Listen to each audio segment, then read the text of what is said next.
I ordered a quiet woman, Elias said, his voice low and hard. Not someone who argues with every decision I make. Amelia didn't step back. She stepped forward. And I ordered a life worth living. Her eyes held his without flinching. Not a man who mistakes silence for loyalty and obedience for love. The entire ranch went still. 4 men found somewhere else to look. Elias Carter had built these walls for 8 years. Brick by brick, loss by loss.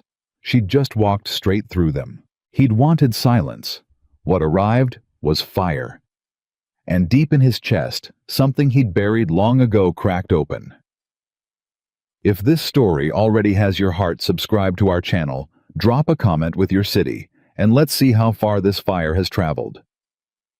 The letter from the agency arrived on a Tuesday.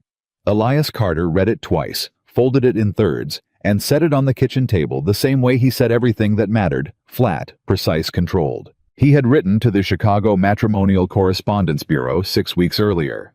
Not out of loneliness, though loneliness had lived in his chest so long he barely noticed it anymore. Not out of desire, because desire was a door he had nailed shut 8 years ago when Clara Hendricks married another man and took the last warmth left in him with her.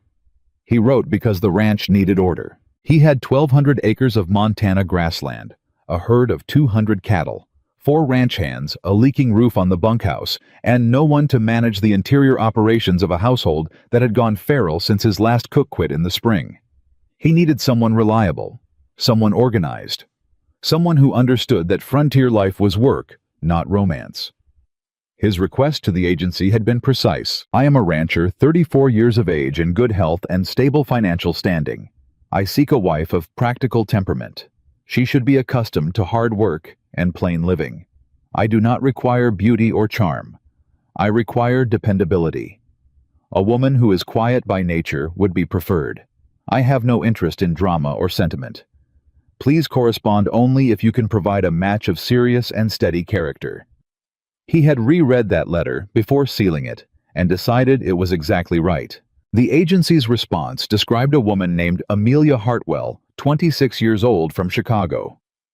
Educated, composed, experienced in household management, of quiet and gentle disposition. The letter said she had grown up in a family of means, but had fallen on difficult circumstances.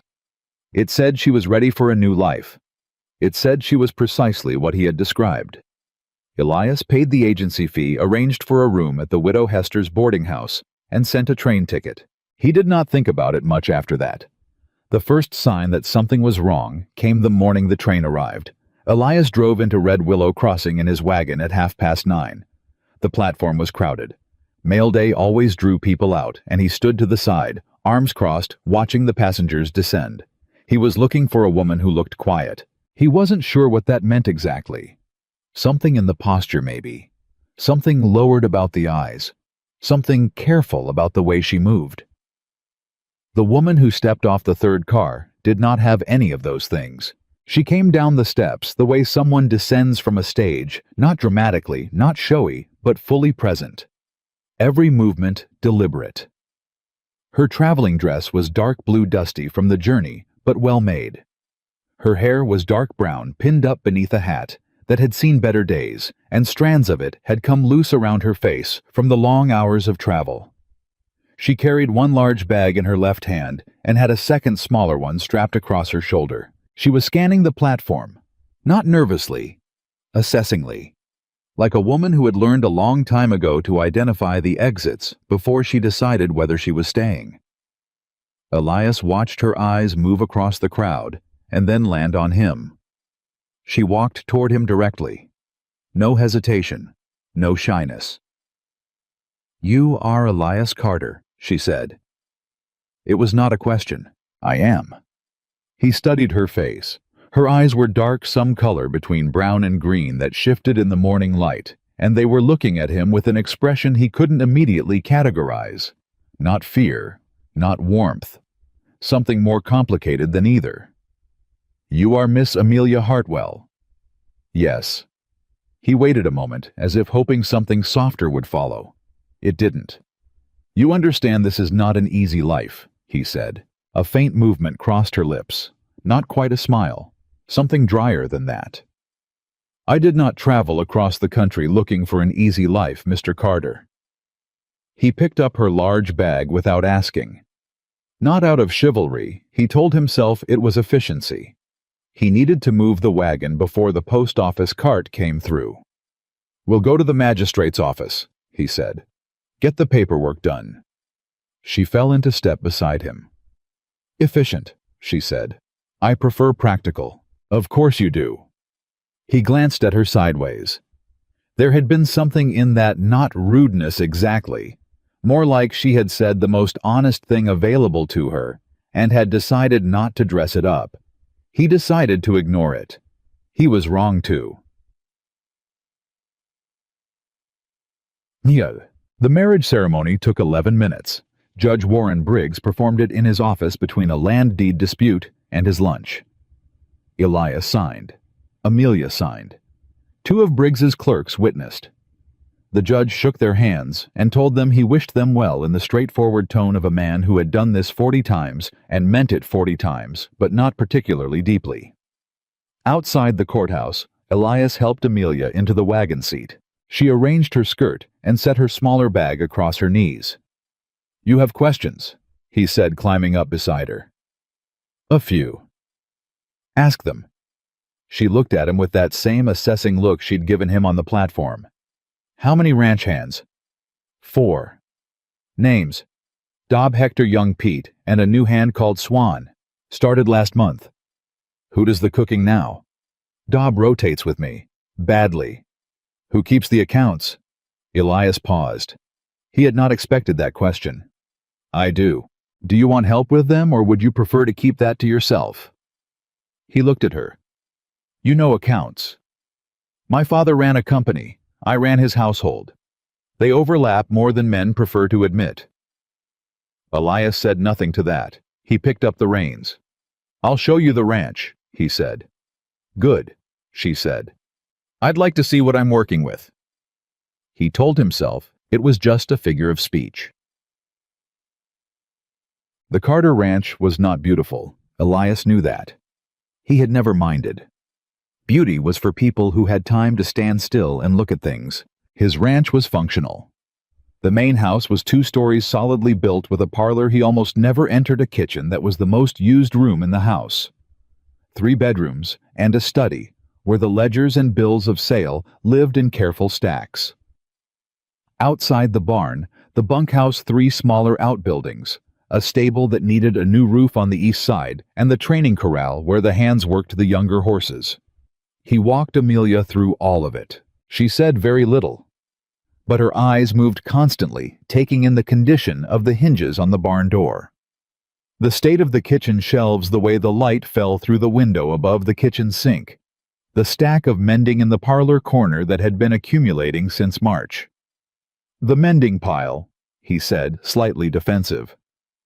"I haven't had—" "I can see that," she said, without any particular judgment in her voice. She moved to the kitchen and opened the pantry door, stood there for a moment. "You're low on salt pork," she said. "And whoever organized these shelves organized them by size instead of use." "I organized those shelves." "I see that." She stepped back and closed the pantry. "I'll reorganize them tomorrow." Elias opened his mouth and then closed it. He showed her the bedroom he had designated as hers, the smaller of the 2 upstairs rooms across the hall from his. He had put fresh linens on the bed that morning. He did not mention this. She set her bags down, looked around the room, then looked at him. "Thank you," she said, "for the linen." He said nothing. He nodded once and pulled the door shut behind him. Standing in the hallway, he realized that the woman across that door had thanked him for the one thing he had specifically hoped she would not notice, in a tone that made it entirely clear she had noticed every bit of it. Oh. At dinner that first night, the 4 ranch hands were introduced. Dob was the oldest, weathered and sun-dark, a man of few words who had worked for Elias going on 7 years. He was the one the others deferred to when Elias wasn't present, and he had a way of watching new things carefully before deciding whether to trust them. He watched Amelia carefully. Hector was Mexican-born mid-30s, the best horseman on the ranch. He smiled easily and said, "Welcome to Carter Ranch, ma'am," and meant it simply the way he said most things. Young Pete was barely 20, freckled, and clearly had never been in close proximity to a woman of any intelligence, because he spilled his coffee immediately after being introduced and spent the rest of the meal looking at the table. Swan was the problem. He was perhaps 30 broad through the shoulder, and he had the particular kind of good looks that had told him at some point in his life that good looks were sufficient. He pulled out Amelia's chair for her, a gesture Elias had not performed, and smiled at her in the way men smile at women they are already measuring. "Mrs. Carter," he said. "It's a pleasure." "Thank you," Amelia said pleasantly and without warmth. She sat. She served herself. She ate with the calm competence of a woman who had presided over tables before and considered this one well within her range. She asked Dob about the cattle routes. Dob, who typically gave answers in the range of 4 to 8 words, gave her a full paragraph. She asked Hector about the younger horses. Hector gave her 2 paragraphs and a smile that was genuine rather than practiced. She asked Pete if the south fence had held through last winter's ice storms. Pete looked up from his plate for the first time, surprised to be directly addressed, and told her it had held, except for a 70-yard section near the creek bend that they'd patched with salvage timber. "That section will go again this winter," she said. "Salvage timber doesn't hold twice in that kind of cold." Dob looked at Elias. Elias was looking at Amelia. "She's right," Dob said to no one in particular. Swan said, "Women don't usually know much about fence maintenance." Amelia turned to him, with an expression of such complete calm that Elias felt something he couldn't name, something between amusement and something closer to respect, move through him. "You're right," she said. "Most women I knew in Chicago didn't, but most of them didn't have to." She reached for the bread. "I did." Swan opened his mouth. "Pass the salt, please," Amelia said. He passed it. The conversation moved on. Swan said nothing else for the remainder of the meal. After the hands had cleared out and Elias was banking the kitchen fire, Amelia came back into the kitchen from the parlor with the mending pile in her arms. "I thought I'd make a start," she said. "Tonight? I have good eyes in lamplight." She settled in the chair nearest the kitchen lamp. "Unless you need the room." "No," he said. He stood at the fire another moment, not quite ready to leave. "You handled Swan well," he said. She threaded a needle without looking up. "I've handled a lot of swans." He almost said something else. He wasn't sure what. He went upstairs instead. The first week was a calibration. Amelia reorganized the pantry. She fixed the accounting system in a way that Elias recognized immediately as more logical than his own, though he did not say so. She learned the cattle roster and the ranch schedule with a speed that made Dob comment quietly to Elias while they were checking the north fence that she was not at all what he'd expected. "What did you expect?" Elias said. Dob thought about it. "Something quieter," he said. "So did I." "She's better," Dob said. "Quieter wouldn't have been better." Elias said nothing. He checked the next post. What he hadn't told Dob, what he hadn't told anyone, was that Amelia was also a mystery, not in a showy way. She didn't speak dramatically about herself. She didn't offer confidences or hint at secrets. But there were things that didn't add up. The way she reacted to certain sounds. Not fearfully, she was not a fearful woman, but alertly. A horse approaching too fast. An unexpected knock at the door. Her hand would still, and her attention would sharpen in a way that wasn't the ordinary awareness of ranch life. She received no letters. In the first week, not one piece of mail arrived for her. In Elias's experience, people who had just arrived from somewhere always received letters in the first weeks, family checking in, friends acknowledging the departure. Amelia received nothing. And she never went to the post office to check. She had a small locket box in her room. He had not looked for it deliberately. He had seen it when he brought up a repaired chair for the room. It was the size of a large book, dark leather with a brass lock. He said nothing about it, but he noticed. It was Hector who finally told him something on a Thursday afternoon while they were working a young mare in the training corral. Hector was not a gossip. He was a man who shared information when he thought it was necessary, and he didn't dress it up. "A man came to the ranch yesterday morning," Hector said. Elias looked at him. "While I was in town?" "Yes, he came to the back of the house. Mrs. Carter was hanging the washing. He spoke to her." Hector's hands worked the lead rope steadily. "I was near the barn. I couldn't hear what he said, but I heard what she said." "What did she say?" "She told him he had the wrong ranch." Hector watched the mare move, in a voice that meant he had better believe it. "And he left." "He left." Hector paused. But he didn't look like a man who was finished. Elias was quiet for a long moment. "What did he look like?" he said. "Dressed for the city," Hector said, "but riding like someone who had done frontier work before. Good horse, good boots, watching everything." He glanced at Elias. "Not the kind of man who wanders." Elias let the information settle. That evening he waited until the hands were in the bunkhouse. He went to the kitchen where Amelia was finishing the account books she had taken to doing this in the evenings, and he had stopped pretending he wasn't grateful for it. He poured 2 cups of coffee without asking, set one in front of her, sat across the table. She looked up. "Tell me what you're running from," he said. The pencil in her hand stopped. She looked at him for a long moment, not frightened, not defensive, something that was close to, he thought, relief, as if she had been waiting for the question and hadn't known what it would feel like to finally hear it. "How much do you want to know?" she asked. "Everything that affects this ranch," he said. "After that, as much as you want to tell me." She set the pencil down, wrapped both hands around the coffee cup, and she told him. Her father's name was Charles Hartwell. He ran a trading company in Chicago. Hartwell and Associates, importing and exporting goods from the East Coast.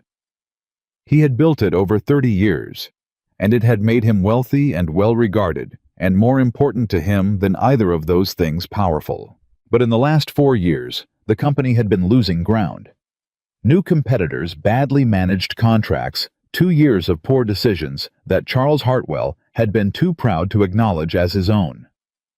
By 1876, the company was carrying significant debt. He decided the solution was a merger, Amelia said, with a man named Thomas Weller. Weller was investing in rail connections along the Mississippi corridor and had capital to spare. The merger would save the company, but Weller had a condition. Elias waited. He wanted a wife from an established family, she said. He was new money, very aware of it, and he wanted the credibility that came with marrying a Hartwell. My father agreed. She said it without drama. He agreed to the contract before he asked me. "When did you find out?" "At a dinner," she said. Thomas Weller arrived. My father introduced him as my future husband. There was champagne. She paused. I knocked mine over. My father said it was an accident. I let him think that, but it wasn't. No. A very faint movement crossed her face. It wasn't. She had refused. Directly, immediately, and in terms that left no room for negotiation. Her father had expected pushback. Daughters pushed back, and he had a response prepared. Her inheritance, which had come from her mother's side of the family, was held in trust with a board of 3 trustees. Her father was one trustee. His lawyer was another. The third was a family friend who had known Amelia since she was born, and who had been quietly replaced by another of her father's men without her knowledge. The trust gave my father authority over my inheritance until I was married. She said, if I refused to marry Weller, he intended to tie up the funds for years. And Weller, once he knew I had refused, threatened to tell people the refusal had been made under duress, which would have suggested I was unstable. He knew exactly what he was doing. So you left. I left. She looked at the coffee cup. I had a letter of reference from my mother's physician. I had some money, not much what I'd saved from household accounts over years, which my father never noticed, because he didn't look at the household accounts. I contacted the matrimonial bureau myself, using my mother's maiden name for the inquiry. I needed to be married before he could execute the trust provisions. Elias said, because a married woman's circumstances are harder for a trustee to override. She looked at him with something that wasn't quite surprise but was close to it. Yes. And the man who came to the ranch? His name is Victor Hale, she said. My father has used him before. He finds people. She met Elias's eyes directly. He's very good at it. Elias turned his coffee cup in his hands. Thought about what she'd told him.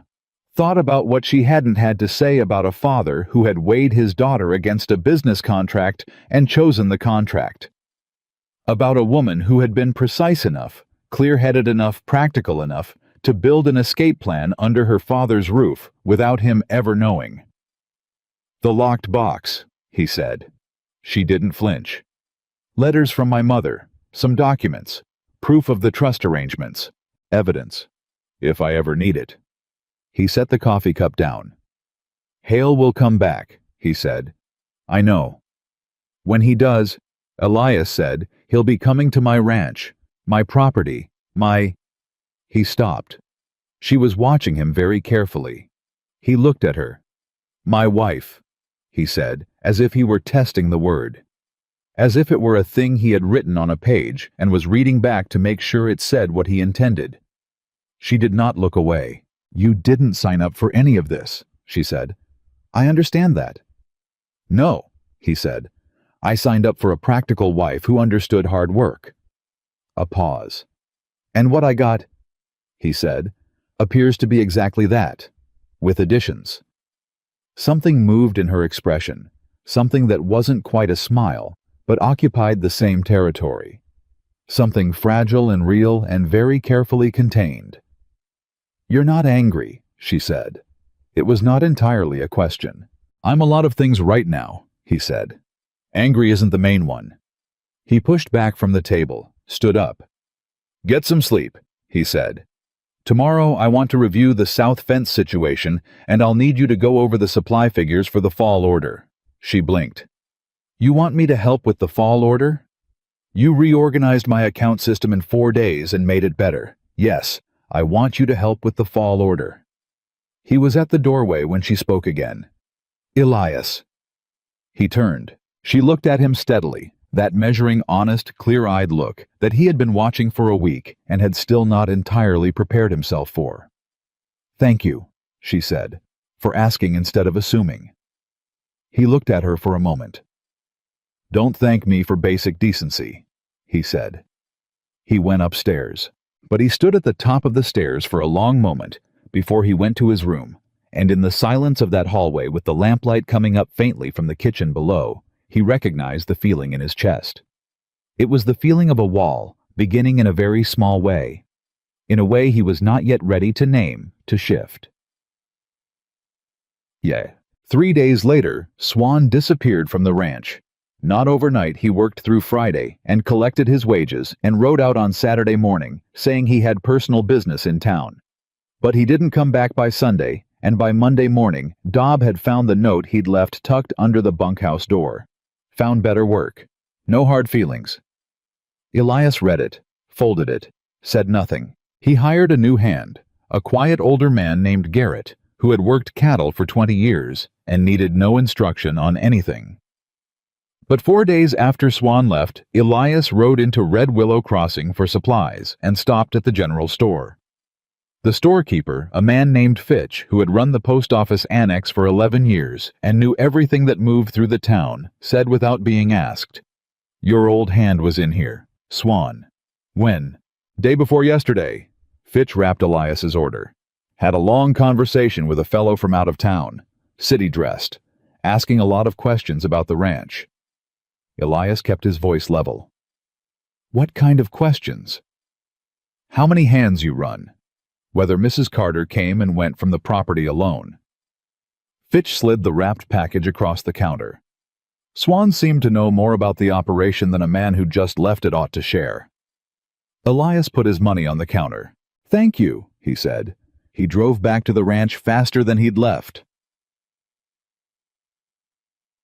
He found Amelia in the barn finishing the late feeding. He told her what Fitch had said. She stood still for a moment, her hands on the stall door, her back straight. Then she turned around, and her face was not afraid. He had told himself during the drive back that she would be afraid, and he would need to manage that. But what he saw instead was something more like clarity. The kind of clarity that came from a person who had already spent a long time preparing themselves for the worst and was now simply confirming the coordinates of the threat. "He sent Swan ahead," she said, "to learn the property before he came himself. That's what I think. Then he'll come soon." She said it quietly. "He'll want to come before I have time to prepare." "Can you be ready?" Elias said. She looked at him. "I've been ready," she said, "since the day I left Chicago."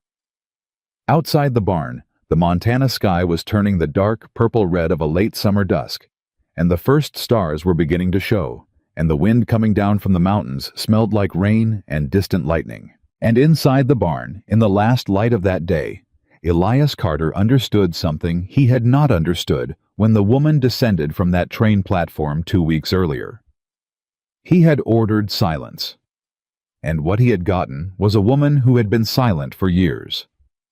Swallowed down planned, around negotiated away, and who had decided somewhere in the depths of her careful, clear, absolutely determined heart that she was done. Done being quiet. Done being decided for. Done being the solution to someone else's problem without ever being asked if she was willing. She was not a storm, he realized. She was the aftermath of a storm that had already happened. And she had come to Montana to finally at last be still. Whether this place was going to let her do that was a different question entirely. And it was a question that Elias Carter, standing in the half-dark of his own barn, watching the woman he had married 2 weeks ago and barely knew and somehow already trusted, more than any person he had trusted in 8 years, decided in that moment that he was going to have something to say about the answer. The rain came before Victor Hale did. It arrived on a Wednesday night, the kind of hard-driving Montana rain that turned the yard to mud and kept everyone inside and made the silence of the house feel heavier than usual. Elias sat in the study with the fall supply ledger. Amelia sat across from him with a separate set of figures. She had been running a comparison of what the ranch had spent on feed the previous 2 winters against what could be sourced locally if they started the contracts earlier. They had been working like this for 3 nights in a row, not talking much, just working. 2 people in the same room with the same lamp between them, each doing what needed to be done, and somewhere in the steadiness of that routine, something had settled between them that was not yet friendship and not yet trust, but was the early cautious predecessor to both. Elias looked up at one point and watched her for a moment without meaning to. She was focused entirely on the page in front of her. She had a small crease between her brows when she was concentrating, and her pencil moved quickly, and she had the habit of pressing her lips together very slightly when she found a number that didn't agree with her expectations. She looked up and caught him looking. He looked back at the ledger. "The Miller account," he said, as if that was what he had been thinking about. "The Miller account has been under-invoiced for 2 seasons, she said without missing a beat. "You're owed $14.30. He said nothing. "I'll write the letter tomorrow," she said. He nodded. He turned a page. Outside, the rain hit the windows in long sustained waves, and the house creaked the way old houses did in heavy weather, and neither of them said anything more for the better part of an hour. It was the most comfortable Elias had been in 8 years. He did not examine that too closely. Victor Hale arrived on a Friday morning, and he did not come alone. Elias was at the training corral with Hector when he heard the hoofbeats. 2 horses moving at a deliberate pace, not hurried but purposeful. He turned before they came around the side of the house. Hale was exactly as Hector had described, city-dressed, but riding with the ease of a man who had covered frontier ground before. He was perhaps 45, lean and angular, with a face that had learned not to show much, and a pair of pale gray eyes that moved across the property with the systematic attention of a man conducting an inventory. The man beside him was younger, broader, with a deputy's badge pinned to his coat that caught the morning light. Elias walked toward them and stopped. He did not invite them off their horses. "Mr. Carter," Hale said. His voice was smooth and even, the voice of a man who had delivered difficult messages before and had learned to make them sound like reason. "My name is Victor Hale. I represent Charles Hartwell of Chicago. I believe you have his daughter on this property." "I have my wife on this property," Elias said. Hale smiled. It was a careful, practiced smile, the kind that was designed to look like patience. "I understand the marriage took place. Mr. Hartwell is not disputing the ceremony. He is, however, concerned for his daughter's well-being and—" "His daughter's well-being," Elias said, "is not his business anymore." The smile stayed in place. "Under Illinois law, Mr. Carter, a marriage contracted while a woman is under legal duress may be subject to review. Mr. Hartwell has filed a petition." "This is Montana," Elias said. A pause. "Yes," Hale said. "It is." "Illinois law," Elias said, "is a long way from here." The deputy shifted in his saddle. He was young enough to be uncomfortable, and Elias could tell the situation was not what he had been told it would be. "Mr. Carter," Hale said, the smoothness in his voice tightening very slightly at the edges. "I'd like to speak with Mrs. Carter directly." "No." She has the right to decide who she speaks with," Elias said. "On my property, that decision is hers. You want to speak to her, you put your request in writing, and she'll respond in her own time." Hale looked at him for a long moment. Then he reached into his coat and produced an envelope. "A letter from her father." "Leave it with me," Elias said. "I'll see that she gets it." Another pause. The practiced patience in Hale's face was working harder now. "Mr. Carter," he said quietly, "I want you to understand that Mr. Hartwell is a man of considerable influence, the kind of influence that has a long reach, even into territories like this one. I would not want you to find yourself in a difficult position over a situation that—" "Are you threatening me?" Elias said. He said it very simply, not loud, not heated, the way a man says something when he has already decided on an answer and simply wants the other person to understand the question was noted. Hale said nothing. "Because if you are," Elias said, "I'd like you to be clear about it. I prefer people to be direct." The young deputy was definitely uncomfortable now. Hale put the envelope on the fence post nearest his horse. "A friendly caution, Mr. Carter. Nothing more." He gathered his reins. "I'm staying at the Granger Hotel in town. I expect we'll speak again." He turned his horse. The deputy followed. Elias watched them ride back down the property road until they cleared the first rise, and then he picked up the envelope and walked back to the house. Amelia was in the kitchen when he came in. She had heard the horses. She was standing very still near the window, her back straight, her hands at her sides, and when she turned and saw his face, she said, "Hale." "Yes." "Alone. With a deputy." Something moved through her face, not fear, but the specific weary recognition of a person who has been bracing for exactly this and is not surprised to find it has arrived.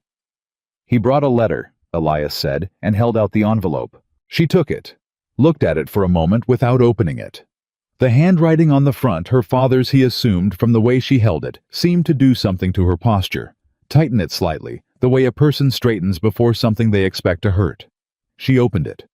He watched her read. Her face gave away almost nothing, but her jaw tightened at one point, and there was a single moment brief as a flinch where something crossed her eyes that was not the steady composure she wore like a second skin. She finished, folded it, set it on the table. "He says he forgives me," she said. Elias waited. "He says he understands I was confused and frightened. He says Thomas Weller has agreed to be generous about the circumstances and is still prepared to honor the arrangement." She looked at the folded letter with an expression he could only describe as exhausted contempt. "He says he only wants what's best for me." "And what do you want?" Elias said. She looked up at him. "I want," she said with a precision that felt like she was cutting each word cleanly from the rest, "for the first time in my life, to be the person who answers that question." He pulled out a chair at the kitchen table, sat across from her. "Then we need to talk about what he has and what you have," he said, "because Hale didn't come here to deliver a letter. He came here to see what he was working with. The letter is the opening." She sat down. "I know. The documents in your box. Tell me what they prove." She was quiet for a moment. Then she got up and went upstairs. He heard her footsteps cross the hallway, heard the sound of the locked box opening. She came back with a small sheaf of papers and set them on the table between them. He looked at them. She talked him through them. The trust documentation, the letters from her mother's lawyer, 2 letters her mother had written her before her death, a copy of the correspondence between her father and Weller's attorneys that she had taken from her father's desk the night before she left. He read carefully. He was not a lawyer, but he was a man who had spent 15 years managing contracts and land deeds and cattle agreements, and he understood what he was reading well enough. "This correspondence," he said, tapping one page, "between your father and Weller's attorneys." "Yes. It describes the arrangement as a business transaction," he said. "Your marriage to Weller is listed as a condition of the merger contract. You are listed," he stopped read again, "as a business asset." The words sat on the table between them. "Yes," she said. Her voice was perfectly level. "That's not legal," he said. "In any state." "No," she said. "But it's very hard to prosecute when the woman involved doesn't have independent access to legal representation, when her trustees are controlled by the same man running the scheme, and when the man making the arrangement is the kind of wealthy and connected that tends to make lawyers cautious." "You'd need a federal jurisdiction," he said, "not state." She looked at him. "You know law. I know enough. I had a land dispute with a neighbor 3 years ago, federal surveyor's court. I learned a fair amount." He looked back at the documents. "There's a federal land and civil affairs office in Helena. It's 4 hours by horse." She was very still. "These documents," he said, "in the right hands would not just protect your marriage. They would expose what your father and Weller did as fraud. Contractual coercion, possibly worse. It would take months," she said. "Hale won't wait months." "No," Elias agreed. "He won't." They looked at each other across the table. "Then we don't let him set the timeline," Elias said. That afternoon, Dob came in from the south pasture with news.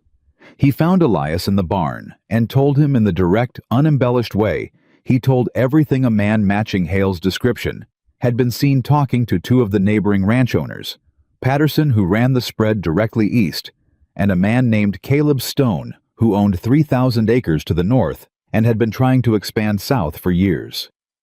"What was he telling them?" Elias said. "Patterson didn't say much. Sent the man away." Dobbs' expression was carefully neutral. "Stone talked to him for a good while." Elias felt something go cold in his chest. Caleb Stone was not a man he had ever fully trusted. Stone was prosperous, politically connected in the territory, and had made 3 separate offers on the Carter Ranch's eastern water access in the last 2 years. Each offer had been refused. Each refusal had been met with an increasing coolness at town meetings, and a murmured campaign of suggestions that the Carter operation was inefficient, poorly managed, and perhaps extended beyond its owner's abilities. Stone was not violent. He was something more patient, and in some ways more dangerous. A man who waited for opportunity and shaped it when waiting wasn't enough. "He's telling Stone that my operation is unstable," Elias said. It wasn't a question. "That's my reading," Dobbs said, "and that you may have taken on a liability when you married." Elias looked at the stall door in front of him, said nothing for a moment. "Stone has a friend on the territorial magistrate's court," Dobb continued quietly. "I don't know if that matters." "It might matter a great deal," Elias said. He went back to the house. He found Amelia in the parlor at the small writing desk, composing something with the focused, rapid handwriting of a woman who had made up her mind about something and was moving before she could reconsider. "What are you writing?" he said. A letter to the Federal Civil Affairs Office in Helena. She didn't stop writing. And one to my mother's lawyer in Boston. He's the only attorney I trust from before. He knew my mother well. She stopped, crossed one line out, started again. He warned my father once about the trust arrangements. My father replaced him, but I have his address. Good, Elias said. But we have a complication. He told her about Stone. She stopped writing, turned in the chair, looked at him with those eyes that always seemed to be running 3 calculations simultaneously. He wants the Eastern water access, she said. Has wanted it for 2 years. And if the ranch were unstable, if the owner were in legal difficulty, or if a marriage were contested publicly, it would depress the property's position, Elias said. Make it harder to defend, make it look like something that could be picked up at a negotiated price from a man under pressure. She turned back to the desk, picked up the pen. Then we need those letters to go out tomorrow, she said. Agreed. He paused. I'm also going to talk to Judge Briggs. She looked at him over her shoulder. Warren Briggs had married them. He was an honest man, not brilliant, not powerful, but honest and known to be so. What can he do? She asked. He can document, Elias said, that this marriage is not under duress, that it was freely entered, that no one on this end has any complaint about its validity. He let that settle for a moment. And he can recommend an attorney in Helena who handles civil affairs work, someone Hale and Stone don't have a prior relationship with. She was looking at him in a way he was starting to recognize, that look that was not surprise exactly, but was the thing that happened just before surprise, when a person realized something was different from what they had been trained to expect. You've been thinking about this since this morning, she said. Since last night, he said, when you told me Hale was good at his job. She held his gaze for a moment. Elias, she said, quietly. In a way, she hadn't used his name before, not practically, not neutrally, but with something in it that was personal and careful and new. You didn't have to. I told you once, he said. Don't thank me for basic decency. He walked out of the parlor, but he did not immediately leave the hallway. He stood there for a moment on the other side of the door, and he heard the sound of her pen moving again, quick and certain, and he stood there and listened to that sound, and understood that something in him, something very old and very carefully sealed, was making a sound of its own, quiet, and not yet formed into anything he could name, but insistent. The letters went out Saturday morning with the earliest mail run. By Saturday afternoon, Caleb Stone came to call. He arrived alone, which was how Stone operated in person alone, and pleasant in the particular way of men who had learned that pleasantness was more disarming than any other tool in their kit. He was perhaps 50 heavy through the chest, silver-haired with a broad rancher's handshake, and an easy smile that he deployed like currency. He asked after the ranch. He complimented the condition of the north pasture. He asked about the new hand garret and said he'd heard good things about his cattle experience. Amelia brought coffee without being asked. Stone took the cup and looked at her with an expression of polished warmth. Mrs. Carter, a pleasure to finally meet you. We'd heard great things from the folks in town. Had you? Amelia said pleasantly. Settling into frontier life well, it seems. I find I'm suited to it, she said. She sat down in the parlor chair nearest the door and made no move to leave the room. Stone's glance moved from her to Elias and back. Something flickered in his expression and was smoothed away instantly. I'll get to the point, Stone said, shifting toward Elias. I heard you've had some visitors from outside the territory, business visitors. Ranch business is ranch business, Elias said. Absolutely. I respect that completely. Stone leaned forward slightly, elbows on knees. Confidential. Friendly. The posture of a man delivering a gift.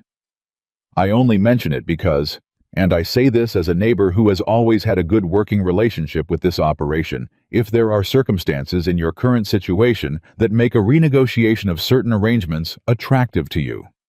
I want you to know my previous offer on the Eastern water access still stands. No pressure. Just options. The room was quiet for a moment. Your previous offer, Elias said, was rejected.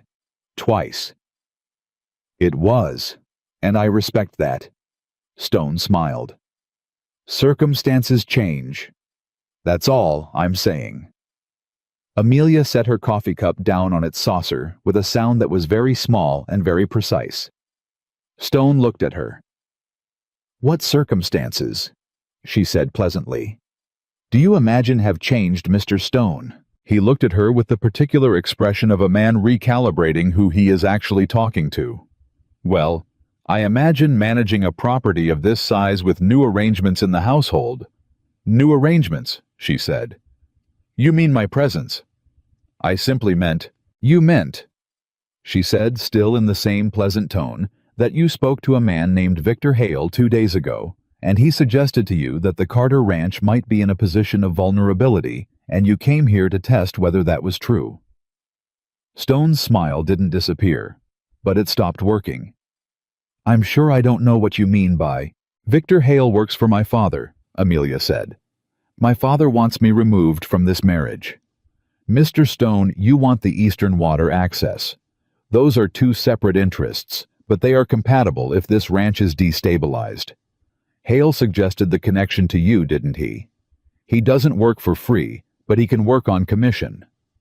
Elias was watching Stone's face. There was a moment, 3 seconds, perhaps 4, where the pleasant controlled surface of Caleb Stone's expression showed the thing underneath it.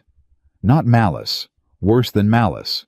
The cold assessing look of a man who has been caught in a calculation and is now recalculating. Then the pleasant expression returned smoother than before. Mrs. Carter, Stone said with a small, careful laugh.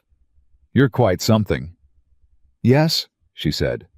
I am. Stone set his own cup down, stood up, extended his hand to Elias. Just a neighborly call, he said. No offense meant. Elias shook the hand, briefly, without warmth. None taken, he said. Ride safe, Caleb. After Stone's horse had cleared the property, Elias turned to find Amelia still in the parlor chair, her back very straight and her hands folded in her lap, and her face showing for the first time since she had arrived on this ranch, the faintest, cleanest edge of something that was absolutely unmistakably fury.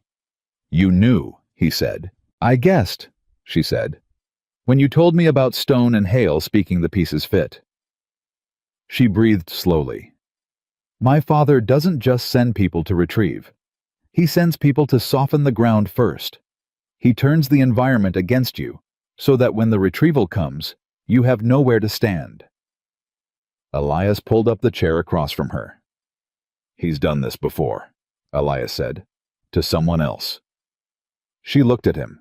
A business partner who tried to break from him 5 years ago, she said. He didn't threaten him directly. He arranged things, creditors, rumors, a magistrate who owed him a favor. The man lost his business inside of a year and never proved my father had touched it. She paused. I watched it happen. That's why you took the correspondence from his desk. I took everything that showed what he was capable of, she said. I wasn't sure I'd ever need it. I hoped I wouldn't. Her voice stayed level, but only barely. He is my father. I loved him once. Before I understood that to him love and ownership were the same thing. The fury was still there in her face, but it was the kind of fury that comes from grief, and Elias recognized it because he had carried something in that territory himself. Not grief over a parent, but grief over the discovery that a person you trusted had been running a different account all along. He's not going to stop, Elias said. No, she said. He won't. Then we don't wait for him to make his next move. She met his eyes. What are you thinking? I'm thinking, he said, that we have letters going to Helena and Boston. I'm thinking that in the meantime, we need to know exactly what resources Hale has access to in this territory, who he's talked to, what he's promised. He paused. I'm thinking we need someone in town who hears things. She was quiet for a moment. Mrs. Hester, she said. He raised an eyebrow, "The woman who runs the boarding house," Amelia said, "where you arranged for me to stay before the wedding.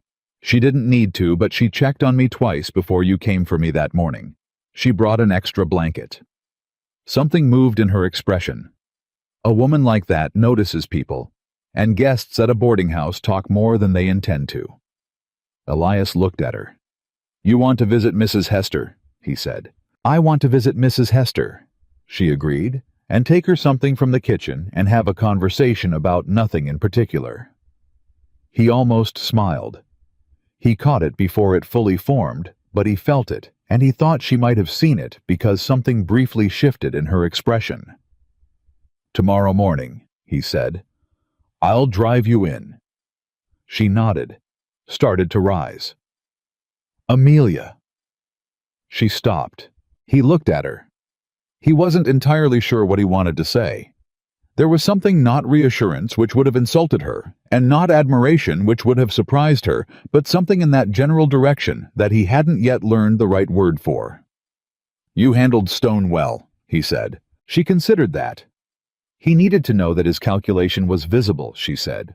Men like that, they can absorb opposition, but they have more trouble absorbing the knowledge that they've been read. It shifts the dynamic. "Where did you learn that?" She was quiet for just a moment.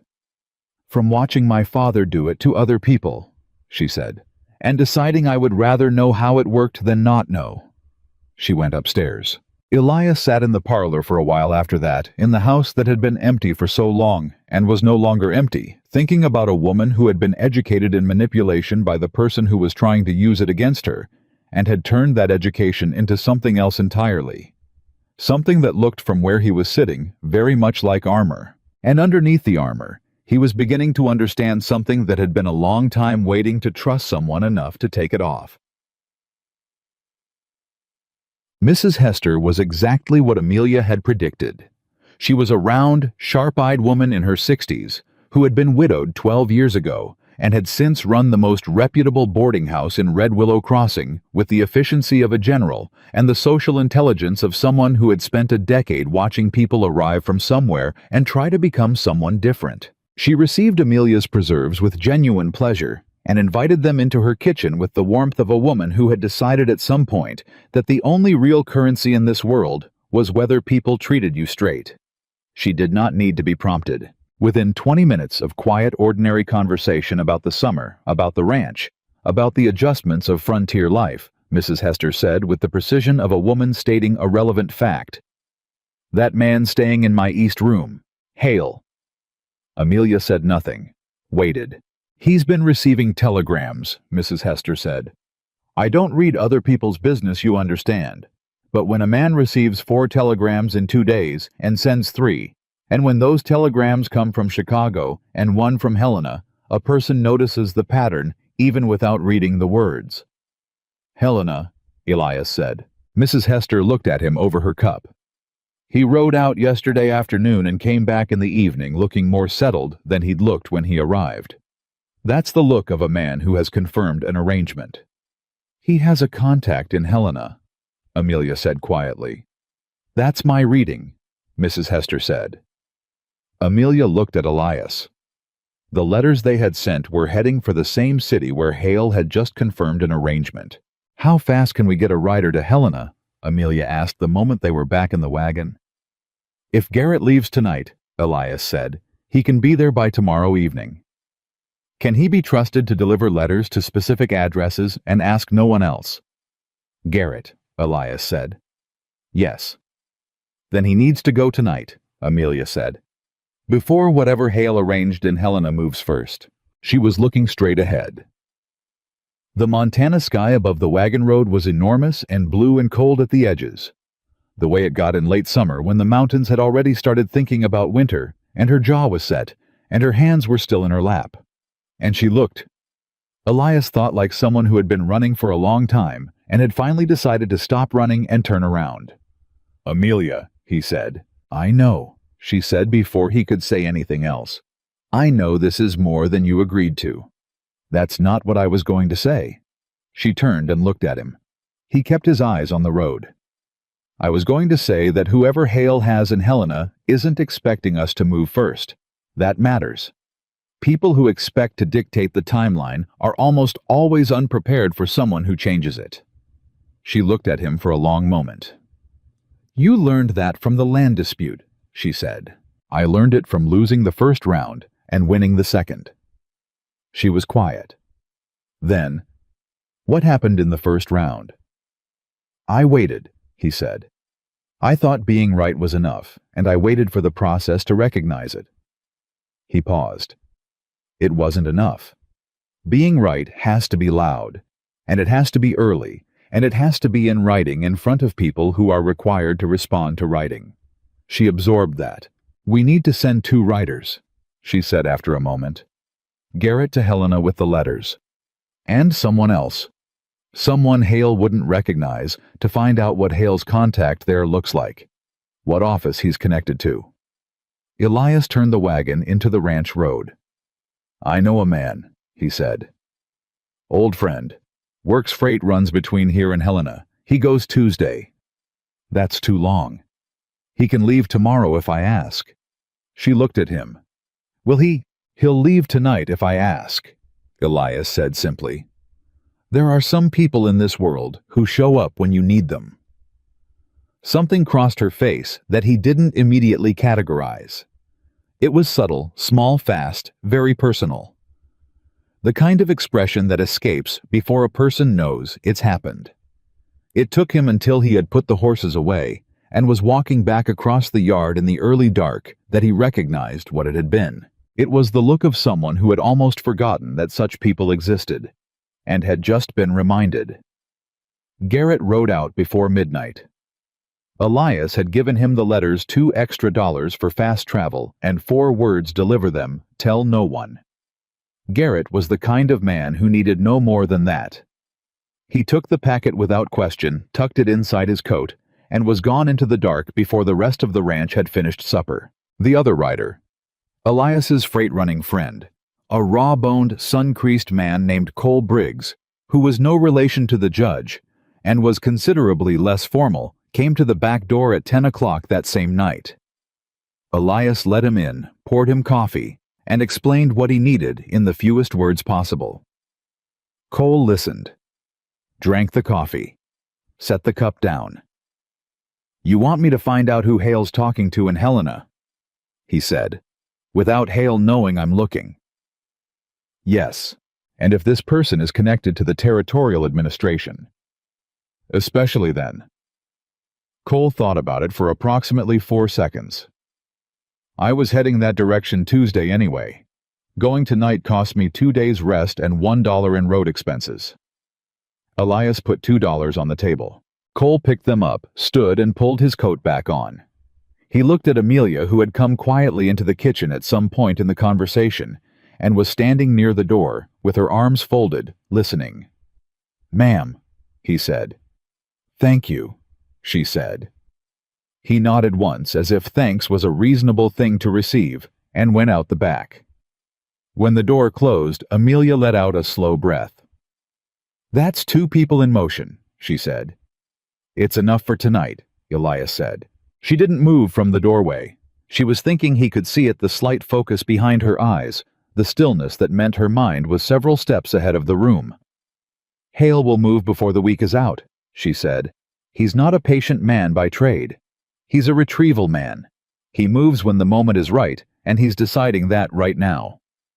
What does his move look like? Elias said. If you had to predict it. She was quiet for a moment. He'll try to get me away from the ranch, she said. He knows he can't come onto the property with force, not without legal standing, and he doesn't have that yet. So he'll create a situation where I'm somewhere public, somewhere I can be separated. He'll bring documentation, probably something that looks official, a writ of some kind. She paused. And he'll do it in front of people, witnesses, because my father will want it to look clean. When would he do it? Market day, she said immediately. Saturday. Half the county is in town. Maximum visibility, maximum pressure. Elias looked at her. You're not guessing, he said. No, she said. This is how he worked the last time. For my father's former partner.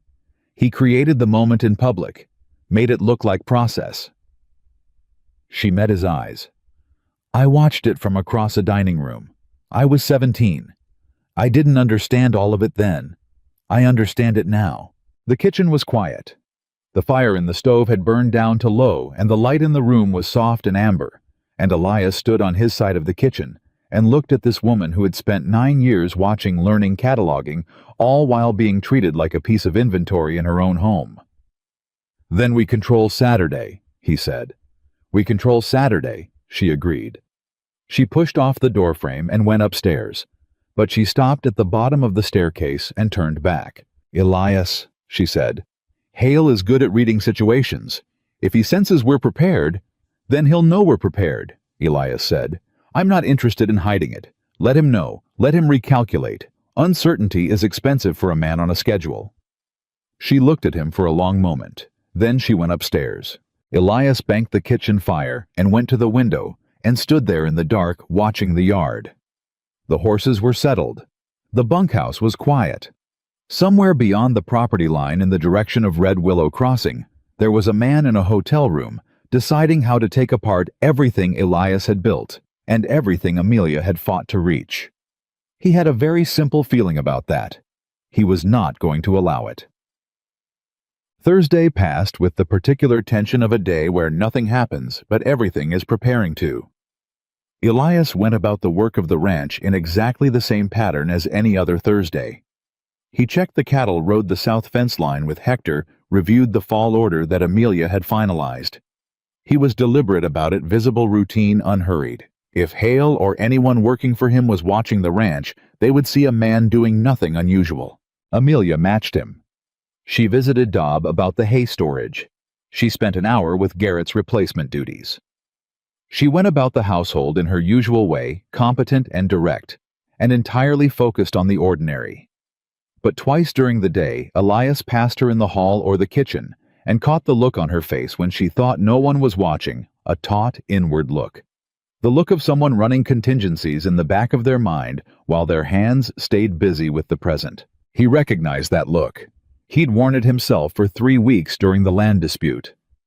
In the afternoon, young Pete came back from a supply run to town with 2 pieces of information delivered breathlessly, because Pete was 20 and had not yet learned to separate urgent from merely interesting. First, Hale had been seen at the Territorial Land Office talking to a clerk named Rupert Ames, who was, as Pete phrased it, the kind of man who smiles a lot and means none of it. Second, Caleb Stone had hosted a small dinner Thursday evening. 2 guests. Pete didn't know who they were, but one of them had arrived on the afternoon stage from Helena. Elias absorbed both pieces. He found Amelia in the study and told her. She was quiet for exactly 10 seconds. Stone's contact in Helena, she said. Hale confirmed the arrangement. Stone provided the hospitality. The Helena man brought something. Papers or authority, or both. She stood up from the desk. They're moving faster than I thought. How fast? Tomorrow, she said. Not Saturday, tomorrow. He looked at her. Why? Because we sent riders, she said. Someone in Helena is watching for correspondence headed to the Civil Affairs office. If Hale has a contact there, and he does, and that contact knew our letters were coming, they would have sent word. Hale now knows we're building a counter. Her jaw tightened. He can't afford to wait for Saturday. He'll move tomorrow before our letters can reach anyone who will act on them. Can we get word to Garrett to move faster? Garrett left 10 hours ago, she said. We don't know where he is on the road. She pressed her hands flat on the desk. We need something else. The room was quiet. Judge Briggs, Elias said. She looked up. If Hale is coming with a writ, Elias said, it has to be filed somewhere. Briggs is the magistrate of record for this district. Anything filed against this property or this marriage in this jurisdiction has to cross his desk, or it isn't valid. Unless it comes from Helena. If it comes from Helena through proper channels, it takes a minimum of 5 days to be served. If it comes faster than that. He met her eyes. It's not proper channels. Something sharpened in her expression. It's fabricated. Or it's been expedited through someone who doesn't have the authority to expedite it. She straightened. If Briggs saw the writ before it was served, he'd know immediately whether it was legitimate, Elias said. And if it wasn't, he has the authority to invalidate it on the spot and report the fraud to the territorial court himself. Amelia's hands came off the desk. I need to go see Briggs tonight, she said. We need to go see Briggs tonight, he said. She didn't argue. 10. Judge Warren Briggs lived in a white frame house 3 streets from the courthouse, and he received them at 8:30 in the evening with the unruffled manner of a man who had spent 30 years in frontier law and regarded unexpected evening visits as a standard feature of the profession.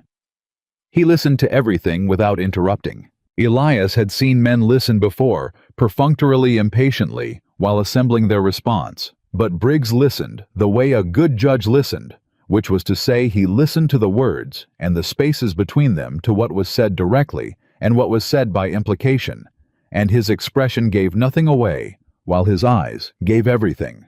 When Elias finished, Briggs looked at Amelia. The documents you brought from Chicago, he said. The correspondence between your father and Weller's attorneys. I have them at the ranch, she said. I'd like to see them. He folded his hands on his knee. Tonight, if possible. If what you're describing is accurate, what your father and Weller constructed was civil conspiracy. That's a federal matter. It substantially changes the legal landscape around any writ that attempts to challenge this marriage. He paused. It also substantially changes the position of anyone who assists in serving such a writ fraudulently. Hail, Amelia said, and anyone in this territory who provided him access or authority, Briggs said. He looked at Elias steadily. Bring me the documents, Elias, and I want both of you in my office at 7 tomorrow morning. They drove back to the ranch faster than they'd come. Amelia went directly upstairs, came back in 4 minutes with the locked box, sat at the kitchen table, and went through the papers with the focused speed of a woman who had organized those papers in her mind long before she ever thought she'd need to use them. She separated 5 documents from the rest and slid them across the table to Elias. Those, she said, those are the ones that matter. The merger contract with Amelia's marriage as a condition. The trustee replacement documents. The letter from Weller's lawyer confirming the arrangement. The letter from my father to Weller saying... She stopped, breathed once, saying that I would be brought to compliance. Elias looked at the letter, read the line she had not read aloud. The girl has always responded better to a narrowed range of options. Remove the options and compliance follows. He set the letter down very carefully. Amelia, he said. She was looking at the table, not the papers. The table. As if the grain of the wood was a very important thing to look at. I know what it says, she said. I know you do. She looked up. Her eyes were dry. Her face was composed. But underneath the composure was something that had been there all along, and that he was only now seeing clearly. Not just anger, not just determination, but the specific grief of a person who had loved a parent, and had slowly over years been forced to understand that the love was not returned in the same currency it had been given. He thought it was management, she said. He genuinely thought it was management. He wasn't cruel because he hated me. He was cruel because to him, people were either resources or complications, and he believed with his whole heart that sorting them efficiently was the same as caring for them. Her voice stayed level, just barely. That's almost harder than if he'd simply not cared. Elias didn't say anything for a moment. Then, do you want to burn them? She blinked. The letters, he said. We have enough without that one. We don't need it for Briggs. She looked at him. He held her gaze. He meant it. He was offering her the choice, the real choice, not the practical one. She reached across the table and picked up the letter. Looked at it for a long moment. Then she put it back in the stack. No, she said. I need it to be real, not burned. Real and on record and true. He nodded. He drove the documents to Briggs himself alone, while Amelia stayed at the ranch. When he came back, the house was dark and quiet, and he thought she had gone to bed. But when he came through the kitchen, he saw the lamp still lit in the parlor. She was in the chair by the window, not reading, not mending, just sitting with her hands in her lap, looking at nothing in particular, in the way that people sit when they have finally done the thing they have been bracing for, and the body doesn't quite know what to do with the absence of that particular tension. He stopped in the doorway. "It's done," he said. "I know," she said. "I heard the wagon." He stood there a moment. "Get some sleep," he said. 7 o'clock comes early. Elias. He stopped. She was looking at him from the chair. In the lamplight, her face was very clear. No performance, no management, no careful composure. Just a woman tired and real, and for this one moment entirely unguarded. "What you said earlier," she said, "about burning the letter. You meant that. You would have done it." "Yes." "Why?" she said. "It would have weakened the case." "Slightly," he said. "But you matter more than the case." The silence that followed that sentence was very different from the silences they had shared before. Those silences had been comfortable and functional. This one was something else. This one had weight in it. It had the specific careful weight of something that had just been said that could not be unsaid, and that both of them knew it. She looked at him for a long moment. "Good night, Elias," she said. "Good night," he said. He went upstairs. He did not sleep for a while.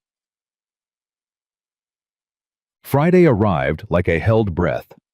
They were at Briggs's office at 7. Briggs had been there since 6. His clerk, a meticulous young man named Ardis, had the Carter documents laid out on the desk in a specific order that told Elias the judge had been working on this since he'd arrived home the night before. Briggs looked at them when they sat down and said without preamble, "These documents establish a clear case of civil coercion under federal statutes. The marriage contract condition inserted into the Hartwell-Weller merger agreement is without question illegal. The trustee replacement performed without Mrs. Carter's knowledge or consent is also actionable." He paused. "I've drafted a preliminary notice to the Federal Civil Affairs Court in Helena. I'll send it by the noon telegraph." "Hale has a contact in Helena," Amelia said. "Rupert Ames," Briggs said flatly.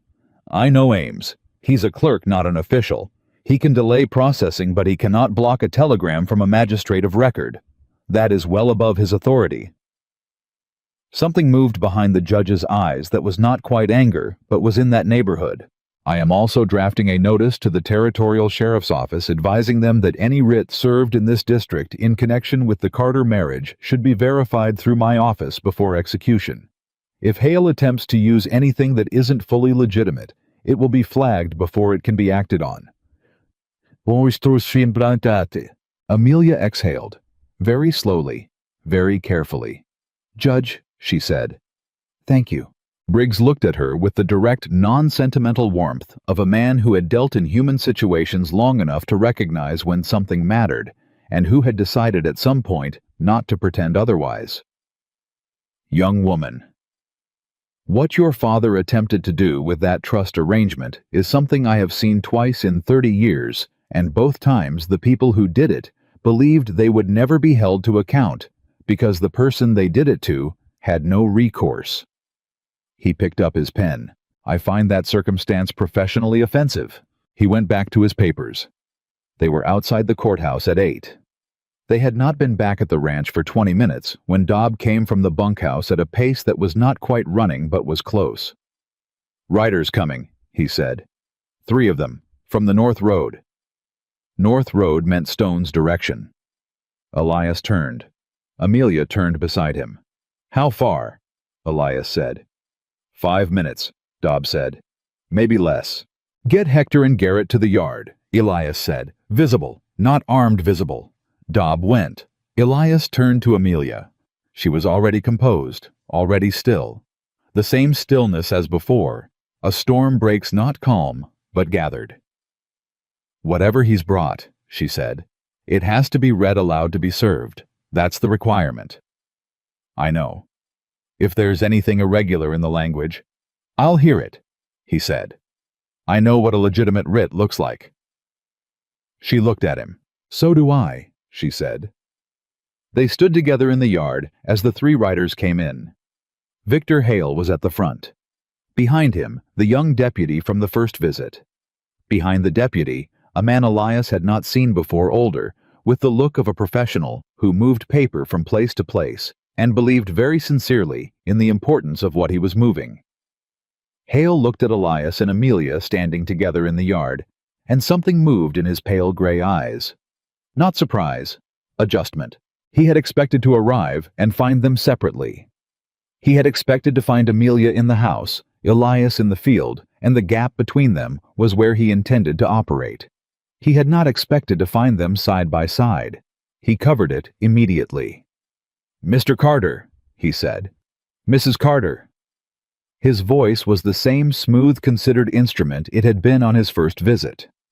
"I have here a document from the Illinois Circuit Court requesting the return of Amelia Hartwell to the jurisdiction of—" "Her name," Elias said, "is Amelia Carter." Hale paused, very briefly. "The document refers to her by her legal name prior to the marriage," he said. "Given that the validity of the marriage is in question, under what authority is the validity of this marriage in question?" Elias said. "Show me the specific filing." Hale produced a document from inside his coat, extended it toward Elias. Elias took it, opened it, read it. He felt Amelia reading it beside him. He felt her shoulder brush his arm as she leaned slightly in to see the page, and he felt her go very still when she reached the third paragraph. "This is a petition," Elias said. "Not a writ. A petition is a request for review. It has no serving authority. You cannot serve a petition." Hale's expression held. "The petition has been co-signed by Rupert Ames," Elias said, looking at the signature. "Who is a filing clerk? A clerk's co-signature does not give a petition judicial authority." He folded the document and held it out. "This paper cannot compel my wife to do anything." For the first time, Hale's composure showed a hairline fracture. Just one. At the corner of his eyes. The paper-carrying man behind the deputy shifted in his saddle and said nothing. "Mr. Carter," Hale said, "I want you to consider very carefully." "I've considered it," Elias said. "I've considered it with Judge Warren Briggs, who sent a notice to the Federal Civil Affairs Court in Helena approximately 45 minutes ago. I've considered it with the Territorial Sheriff's Office, who have been advised to verify any writ connected to this marriage before execution." He looked at Hale steadily. "And I've considered it with the documents that establish that the arrangement between Charles Hartwell and Thomas Weller constitutes civil coercion under federal statute." Silence. The young deputy looked at the paper-carrying man. The paper-carrying man looked at Hale. Hale looked at Elias. For 5 full seconds, no one spoke. Amelia said, "Mr. Hale, I'd like you to give my father a message." Hale looked at her. "Tell him," she said in a voice that was quiet and clear and absolute, "that his daughter is exactly where she chose to be, that she is here legally, freely, and with documentation that will withstand any court in this country. And tell him that if he attempts to use further pressure on the people or property associated with this ranch, those documents will be filed with the federal court within the week, and the matter will become public record." She paused. "I don't want to do that to him, but I will." Hale stared at her. The paper-carrying man said quietly to no one in particular, "I was told this was a straightforward recovery." Hale said nothing. Elias said, "You're welcome to water your horses at the trough before you go." It was a rancher's courtesy, the most ordinary thing he could have offered, and he offered it deliberately because there was nothing that deflated a dramatic confrontation more efficiently than the reminder that ordinary life was going to continue regardless. Hale folded the petition back into his coat. He looked at Amelia one more time, not with anger, not with threat, but with the evaluating look of a professional who is reassessing the nature of the job he was hired to do. Then he turned his horse. The deputy followed. The paper-carrying man followed. They were gone within 3 minutes. Dobbs, standing 15 feet away with Hector and Garrett, said nothing for a moment. Then, "That's it. That's the first round," Elias said. He looked at Amelia. She was watching the road where the riders had disappeared, and her chest was rising and falling faster than usual, and her hands at her sides were not entirely steady. Not trembling, Amelia Hartwell. Carter did not tremble, but not entirely steady. He did something then that he had not planned, had not considered, had not even recognized he was going to do until he did it. He reached out and put his hand over hers, just for a moment, just briefly, his rough rancher's hand covering her smaller one. She looked down at his hand, then up at his face. He let go, looked away. "Good," he said, as if the word referred to everything and nothing. "Let's get back to work." She was quiet for a second. "Yes," she said. "Let's."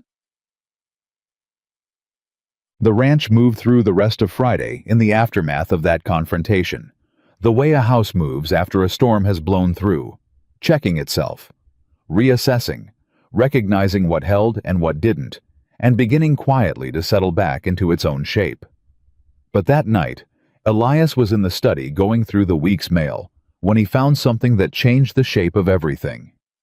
It was a letter, postmarked Helena, dated 4 days earlier. Addressed to Carter Ranch. Not to Elias.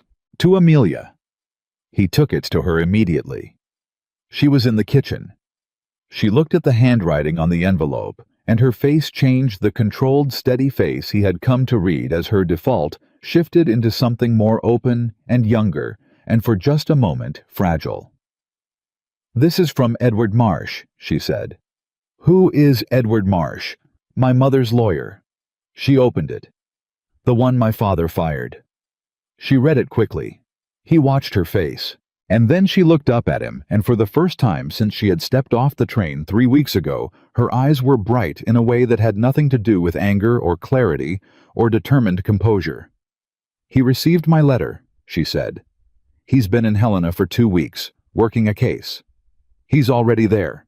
He arrived before I even wrote to him." She looked back at the letter. He said that after my father fired him, he began reviewing the trust documents independently. He found the trustee replacement. He filed a complaint with the Illinois Bar Association 14 months ago. She paused. "He's been building a case this entire time, without me, without knowing where I was." Elias said, "He was coming for your father whether you ran or not." "Yes." Her voice was not quite steady. He says he has a contact at the Federal Civil Affairs Court, not Ames, someone above Ames, someone who has been watching Hartwell's operations for 2 years in connection with a larger investigation. She lowered the letter. "Elias, my father isn't just trying to get me back. He's trying to get me back before this investigation reaches the point where what he did to me becomes part of the public record." The study was very quiet. "He needs you cooperative," Elias said, "or at minimum silent, because if you're his estranged daughter living freely on a frontier ranch with a box of his private correspondence, then I'm a witness," she said. "Not a piece of property to be retrieved. A witness to what he did." She set the letter on the table. They looked at each other. "This changes things," Elias said. "This changes everything," she said. She was not frightened. He would have expected fear, and found instead something that was close to the feeling he imagined came over a person who had been carrying a weight so long they'd forgotten they were carrying it. And then someone took it, not away entirely, but acknowledged it, shared it, told them they were not carrying it alone. "We need to write to Marsh tonight," she said. "We need to tell him about the confrontation today about Briggs's filing about Stone." She was already moving toward the desk. "And we need to tell him about the correspondence I took from my father's study. He may not know about the merger contract language." "Amelia." She turned. "One thing at a time," he said. Not to slow her down, not to manage her, because her hands were shaking slightly now, the full weight of the week finally landing, and she was trying to outrun it with motion, and he had seen that pattern before in himself, and knew what it cost. She stopped, looked at her own hands. "Sit down for 5 minutes," he said. "Just 5. Then we write the letter." She sat. He poured water from the pitcher on the desk and put it in front of her. Sat across from her. She drank, set the glass down, looked at him with an expression that was stripped of everything. No composure, no armor, no calculation. Just a woman who was very tired, and very relieved, and very aware that she was both of those things in front of another person, and was for once not trying to hide it. "I've been alone with this for a long time," she said. "I know," he said. "It's—" She stopped, started again. "It's strange, having someone on the same side." He looked at her. He thought about what he could say. He thought about several things, practical things, reassuring things, the kind of solid grounded things he said to his ranch hands when a situation was hard and he needed them to hold. He said none of them. Instead, he said, "When Clara Hendricks left 8 years ago, the woman I—" He paused, started more carefully. "The woman I had thought I would build something with. When she left, I decided the simplest thing was to stop expecting anyone to be on my side." He looked at the desk. "It's a very clean way to live. Nobody disappoints you because you never need anyone." He paused again. "But clean isn't the same as good." She was very still. "No," she said softly. "It isn't." The lamp between them threw equal light on both of them, and the house was quiet around them, and somewhere out on the Montana dark, the cattle shifted in the south pasture, and Red Willow Crossing was 3 miles away, with Victor Hale somewhere in it, reassessing his position, and Chicago was 1,000 miles behind her, with her father doing the same. And in this room, in this house on this land, there were 2 people who had both spent a long time building very clean, very careful, very empty lives, sitting across a table and recognizing each other. "5 minutes are up," Elias said. "Yes," she said. She picked up the pen, and they wrote the letter together. The letter to Edward Marsh went out with the first mail run Saturday morning. Elias had written the account of Friday's confrontation in his own hand, the petition Hale had attempted to serve its deficiencies, Briggs's filings, Stone's involvement, and Amelia had added a second page in hers listing the documents. She held their dates, their specific relevance to the case Marsh had apparently been building for over a year without knowing she existed as a potential witness. When she sealed the envelope, she held it for a moment without handing it over. "He's going to want the originals," she said. "Eventually." "When the time comes," Elias said, "we'll take them to him ourselves." She looked at him. "Helena is 4 hours by horse." "I know how far Helena is." She handed him the envelope. He gave it to Pete, who gave it to the mail rider who was gone before 7. Then Elias went out to the yard and told Dobb that Saturday was a work day like any other, and Dobb nodded in the way that meant he had already assumed as much and had already communicated as much to the others, and the ranch moved into the morning, the way it always did, with the particular grounded momentum of a place that had its own rhythm and did not intend to surrender it to outside interference. But underneath that ordinary surface, something had changed. Not in the ranch, in the 2 people running it. Elias noticed it first in the small things. The way Amelia no longer positioned herself slightly apart from a room when she entered it, that half step back, that slight sideways angle, the posture of a woman accustomed to being an observer rather than a participant. She still moved deliberately, still chose her words with care, but the careful distance was gone. She came fully into rooms now. She sat at the kitchen table rather than near the door. She spoke to the hands with an ease that had not been there in the first weeks, not familiarity, but genuine comfort. As if she had, at some point, she could not have named, precisely decided that this place was hers to stand in. Elias noticed it in himself, too. He caught himself twice on Saturday morning, doing something he almost never did, anticipating where she was in the house. Not because he needed anything from her. Just because some part of his attention had, without his full permission, organized itself in her direction.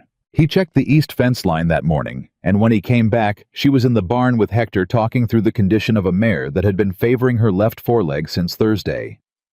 She was crouched beside the horse, her hand running along the leg with the steady, knowledgeable attention of someone who had learned animals the way she learned everything, by paying attention and not pretending to know more than she did. Hector was watching her with the particular respect he reserved for competence.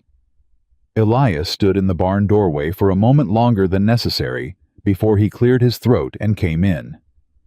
"How is she?" he said, meaning the horse. "Strain not break," Amelia said, straightening. "She needs 2 days off the work rotation and a poultice on the joint." She glanced at Hector. "There's comfrey in the kitchen garden. I'll make it up this afternoon." Hector nodded. Elias looked at his wife. She looked back at him, clear-eyed and practical, and for a moment neither of them said anything, and the horse shifted between them with a long exhale, and Hector found something important to do in the next stall. "Good," Elias said. "Yes," she said.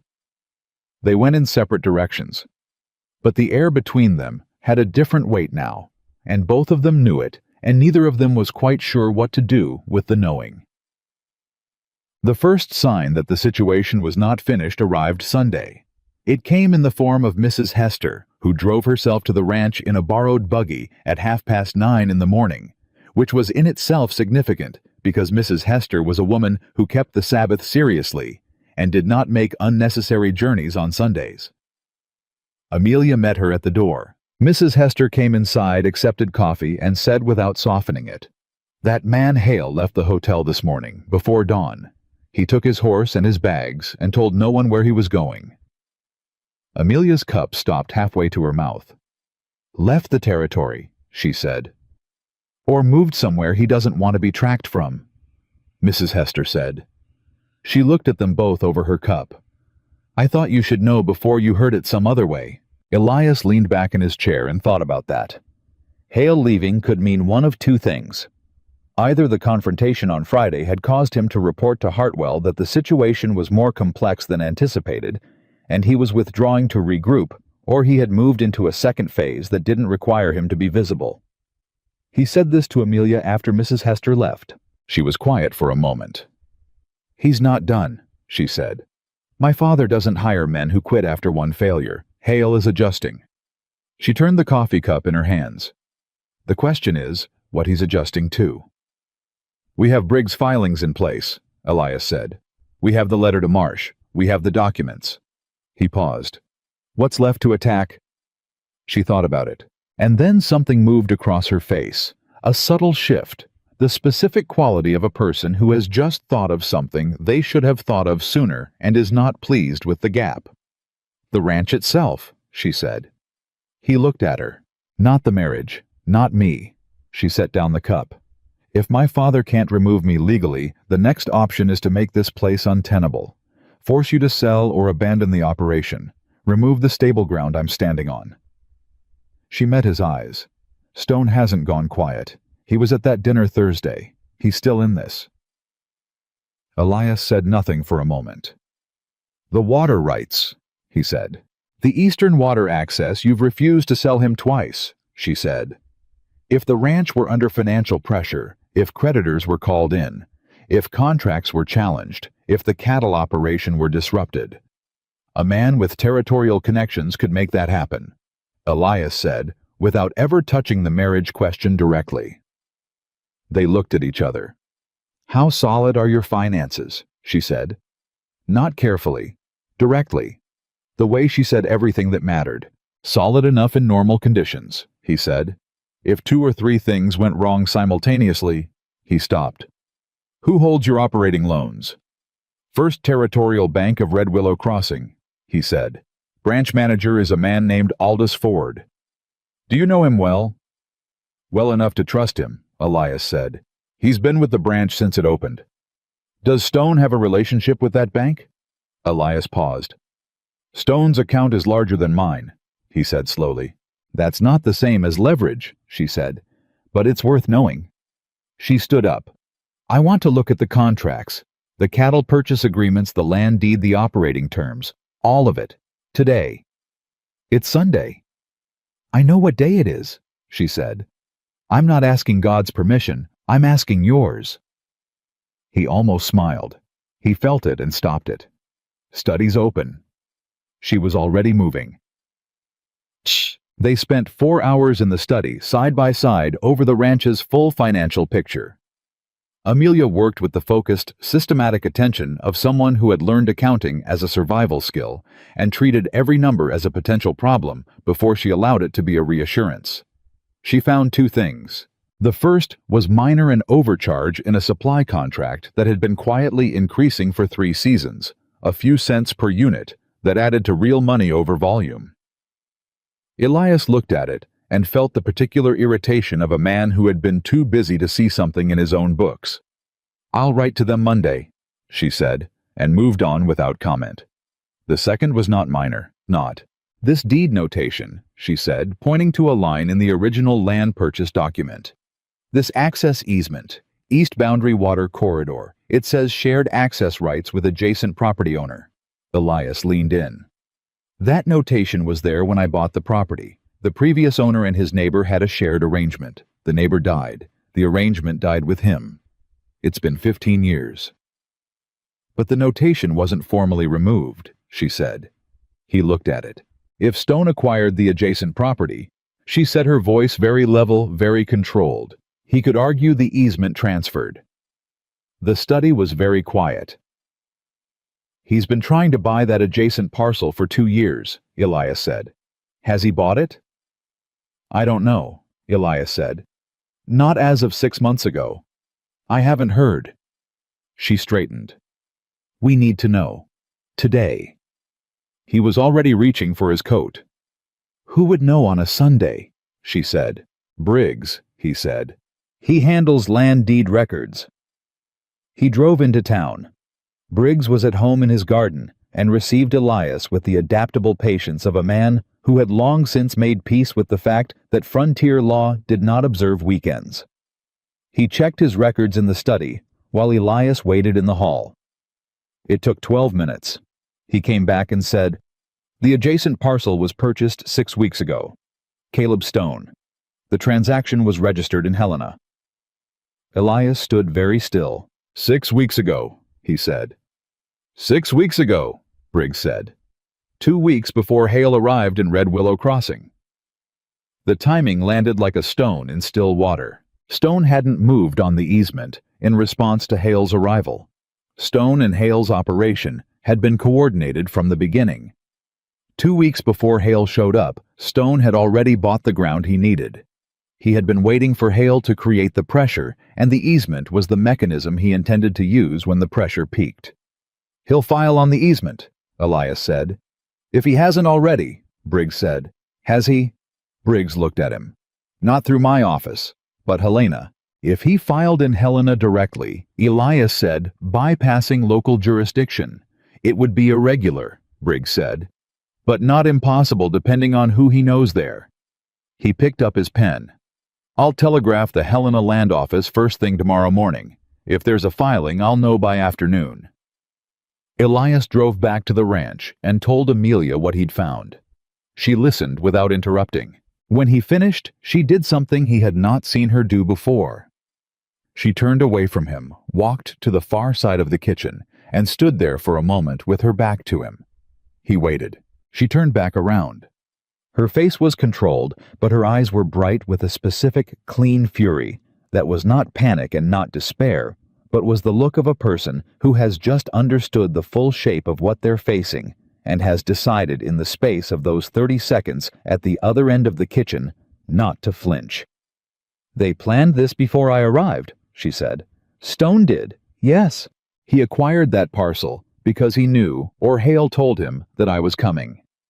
That my father intended to use the marriage to create instability, and that the easement was waiting as a mechanism to capitalize on that instability."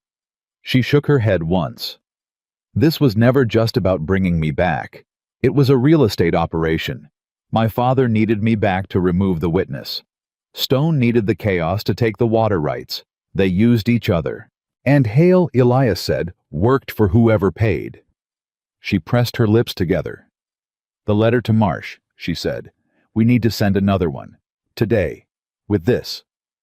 The mail doesn't run Sunday." She looked at him. "Can Cole Briggs go again?" Elias looked at her. Then he went to get his coat again. Cole went. He was less cheerful about it on a Sunday, but he went, which was what mattered. He carried a second letter handwritten by both of them, laying out Stone's acquisition, the timing, the easement, and Briggs' intention to telegraph Helena. Monday arrived with the specific quality of a day that intends to be decisive. The telegram from Briggs came at 2 in the afternoon. Elias was at the ranch when Pete rode in with the message written on a slip from the telegraph office. It said, "Stone filed easement claim, Helena Land Office. Filed Thursday. Clerk Ames. Hold your ground. Briggs." Thursday. The same day the Helena visitor had come to Stone's dinner. They had filed it before Hale even tried to serve the petition. The easement claim was already in motion when Hale rode onto the Carter property Friday morning. The petition had been the visible action. The easement filing was the real one. Elias sat with that for approximately 30 seconds. Then he went to find Amelia. She was in the kitchen garden, cutting the last of the late-season herbs, and she looked up when she heard him coming and saw his face and said, "What happened?" He handed her the telegram. She read it, once, set it down on the garden fence post. "Thursday," she said. "Yes." Before he came to us Friday, the clock was already running on the easement. "Yes." She was quiet for a moment. "How long does a contested easement take to resolve?" "Months," he said. "If it goes to full hearing, long enough to disrupt a cattle operation, which is what they want." She looked at him directly. "Can we contest it fast enough?" "Briggs thinks so," he said. "The filing through Ames is irregular. A magistrate of record contesting through proper channels has standing that Ames's expedited process doesn't." He paused. "But we need Marsh. We need someone in Helena who can move on this at the federal level and connect it to the larger investigation." She picked up the herbs she'd set down. "Then we need to go to Helena," she said. He had known since the telegram arrived that this was where it was going. He had given himself 30 seconds in the yard to accept it, and he had accepted it, and now he said, "I'll tell Dobb he's running the ranch." She looked at him. Something moved in her expression. Something that was not surprise and not gratitude, but was in the territory between them. The look of a person who keeps expecting a door to be closed and keeps finding it open. "He can manage 3 days," Elias said. "I know he can." She looked down at the herbs in her hands. "Elias, are you sure Helena means—" "It means what it means," he said. "We started this together. We finish it together." She was quiet. He was quiet. The kitchen garden was just a kitchen garden, nothing dramatic about it, nothing significant in the ordinary sense, but in that ordinary place in the flat afternoon light, something passed between them that both of them recognized, and neither of them yet had the right words for. "Tomorrow morning," she said. "First light," he said. They left before dawn.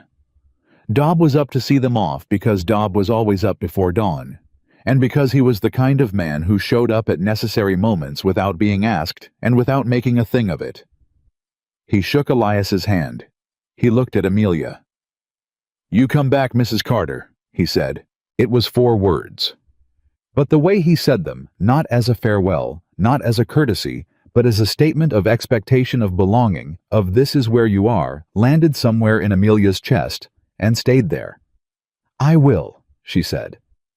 The road to Helena was long and cold in the early dark, and they did not talk much in the first hours, not because there was nothing to say, but because there was too much, and some of it did not yet have the shape of words. Amelia sat beside him on the wagon seat with the locked box across her knees.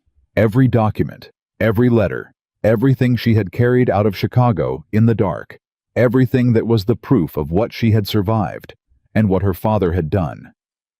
She held it with both hands, not clutching it, just holding it the way a person holds something they have been carrying for a long time and are not yet ready to set down until they know where to put it safely. An hour out, Elias said, "Tell me about your mother." She looked at him. "You don't have to," he said. "No," she said. "I want to." She settled the box more squarely in her lap. Her name was Catherine. She was from Boston, from a family that had money and then didn't, which was more common than people liked to admit.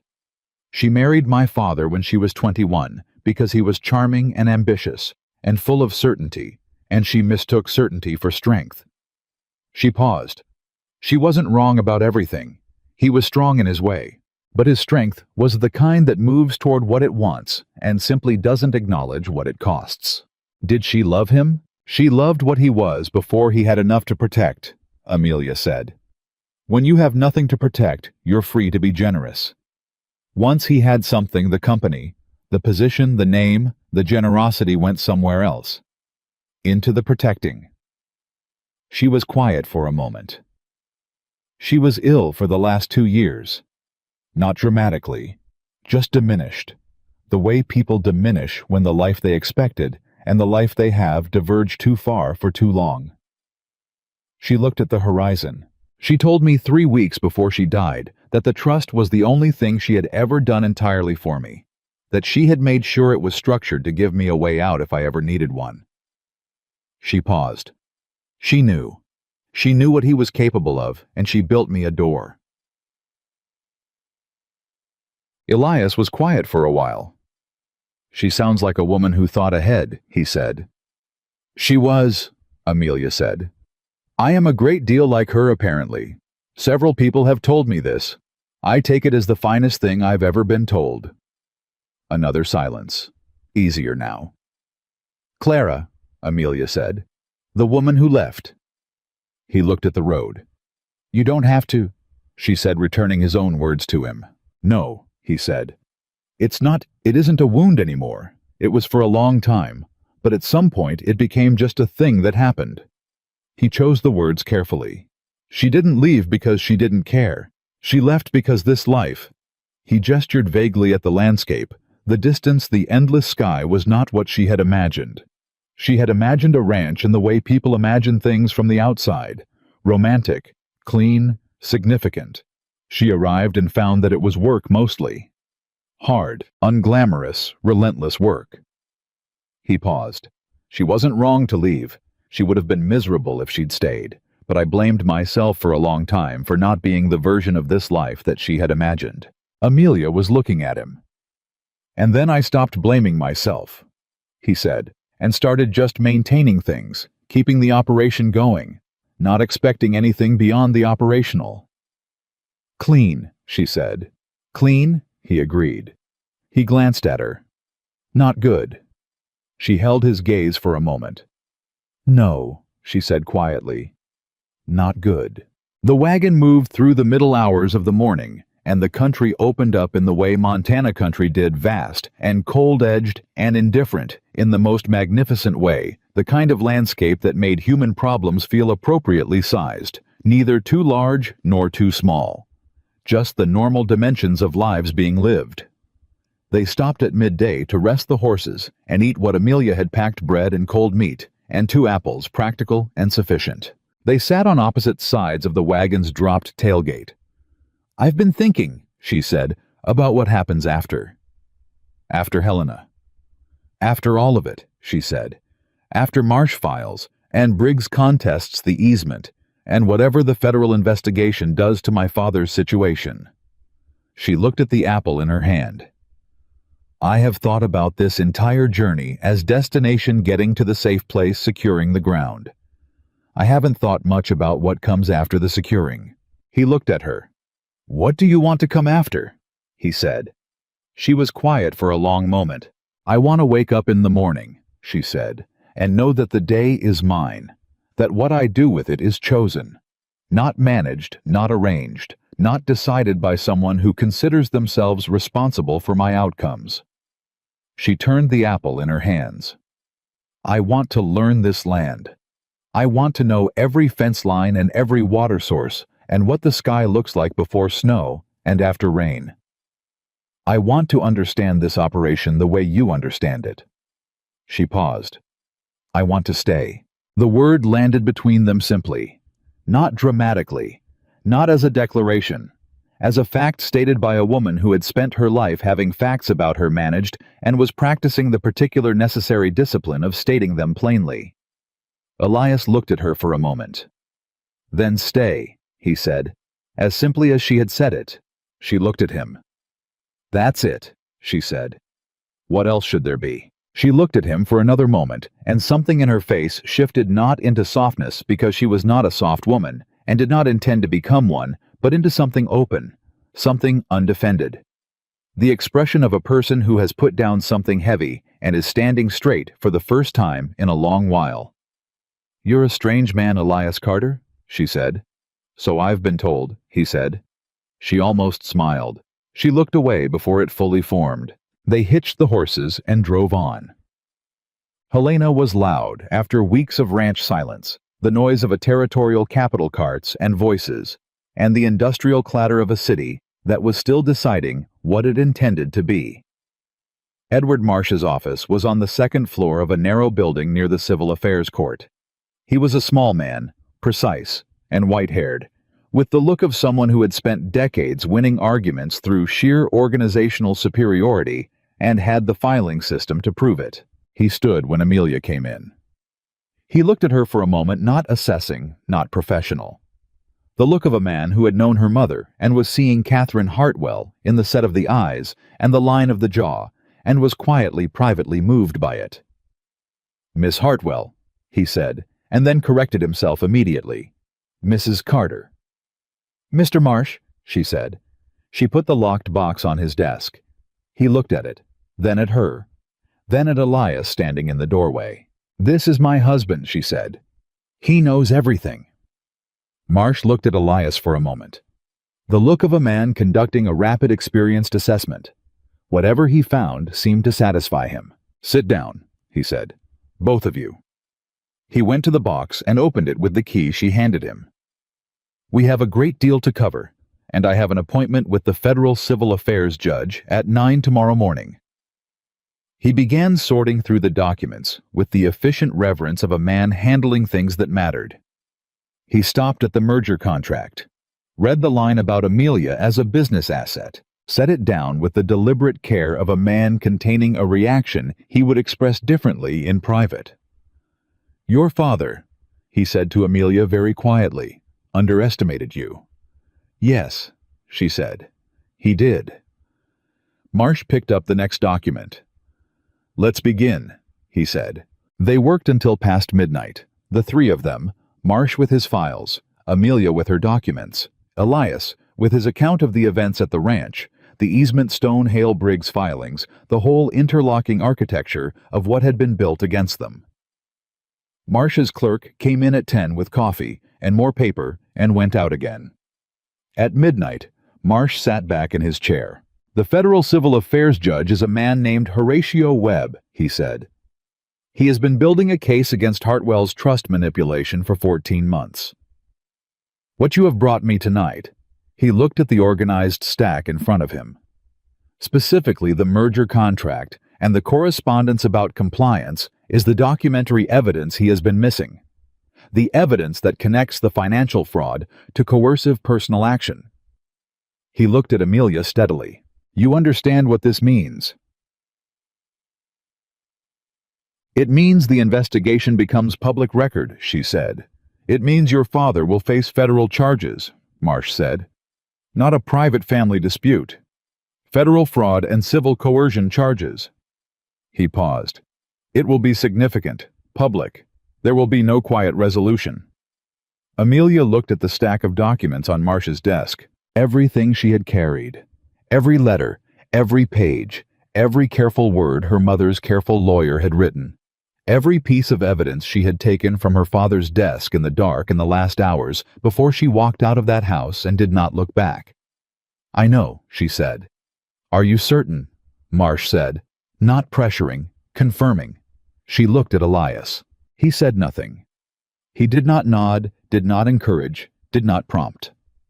He looked at her with the same steady, straight look he had given her across the kitchen table on their first night, the look that asked nothing and required nothing and simply made it clear that whatever she decided, there was someone in that room who was on her side. "I'm certain," she said. Marsh nodded. "Then we meet Judge Webb at 9. They found a boarding house 2 streets over. 2 rooms. The clerk at the desk looked at them with the particular frontier frankness of someone who had seen every kind of traveling arrangement and had no opinion about any of them. At the door of her room, Amelia stopped. She turned to Elias. She looked at him, and for a moment in the narrow hallway of that Helena boarding house in the late quiet of a night that had carried more weight than most, she looked entirely, simply unguardedly herself. "Whatever happens tomorrow," she said. "Whatever happens tomorrow," he said. She held his gaze. Then she reached out, and she did what he had done in the yard after Hale left. Returned it without calculation or announcement, and put her hand briefly over his, warm, real. There, and then gone. "Good night, Elias," she said. He stood in the hallway after her door closed. He understood something clearly now that had been building for weeks, something he had not asked for, and had not expected, and had not known he still had room for. He was in love with his wife, not the way he had loved Clara, with the anxious, hoping, uncertain love of a young man constructing a future on wishful thinking. Something older than that. Something built from watching a real person move through real difficulty with real grace, and choosing every single day to be exactly who she was. He stood in that hallway for a long moment. Then he went to his room. Because tomorrow was 9 o'clock with a federal judge and everything that came after it, and he intended to be present for all of it. Every last piece. Sleep did not come easily that night. Elias lay in the narrow boarding house bed and listened to Helena settle into its late-night quiet, the last carts, the distant voices, the sounds of a city that never went fully dark, the way ranch country did. And he thought about 9 o'clock in the morning with the particular clear-headed focus of a man who has learned that the night before a decisive day is not the time for doubt. He had done what could be done. Marsh had the documents. Briggs had filed. The letters had gone. The pieces were in their positions. What happened at 9 would happen, and it would happen in front of a federal judge, and the truth was going to have to be enough. He had believed his whole adult life that being right was not sufficient on its own, that right had to be loud, early documented, witnessed. He had been practicing that belief for 3 weeks. Tomorrow would tell him if he had practiced it well enough. In the room across the hall, he heard nothing, and he understood that Amelia's silence was not sleep either. She was lying in her own narrow bed, with her own thoughts arranged around her, and he would have given something real to know what those thoughts were not, to fix them, not to manage them, just to know them. That desire just to know was not something he had felt about another person in a long time. He closed his eyes. He thought about what she had said on the road. "I want to stay."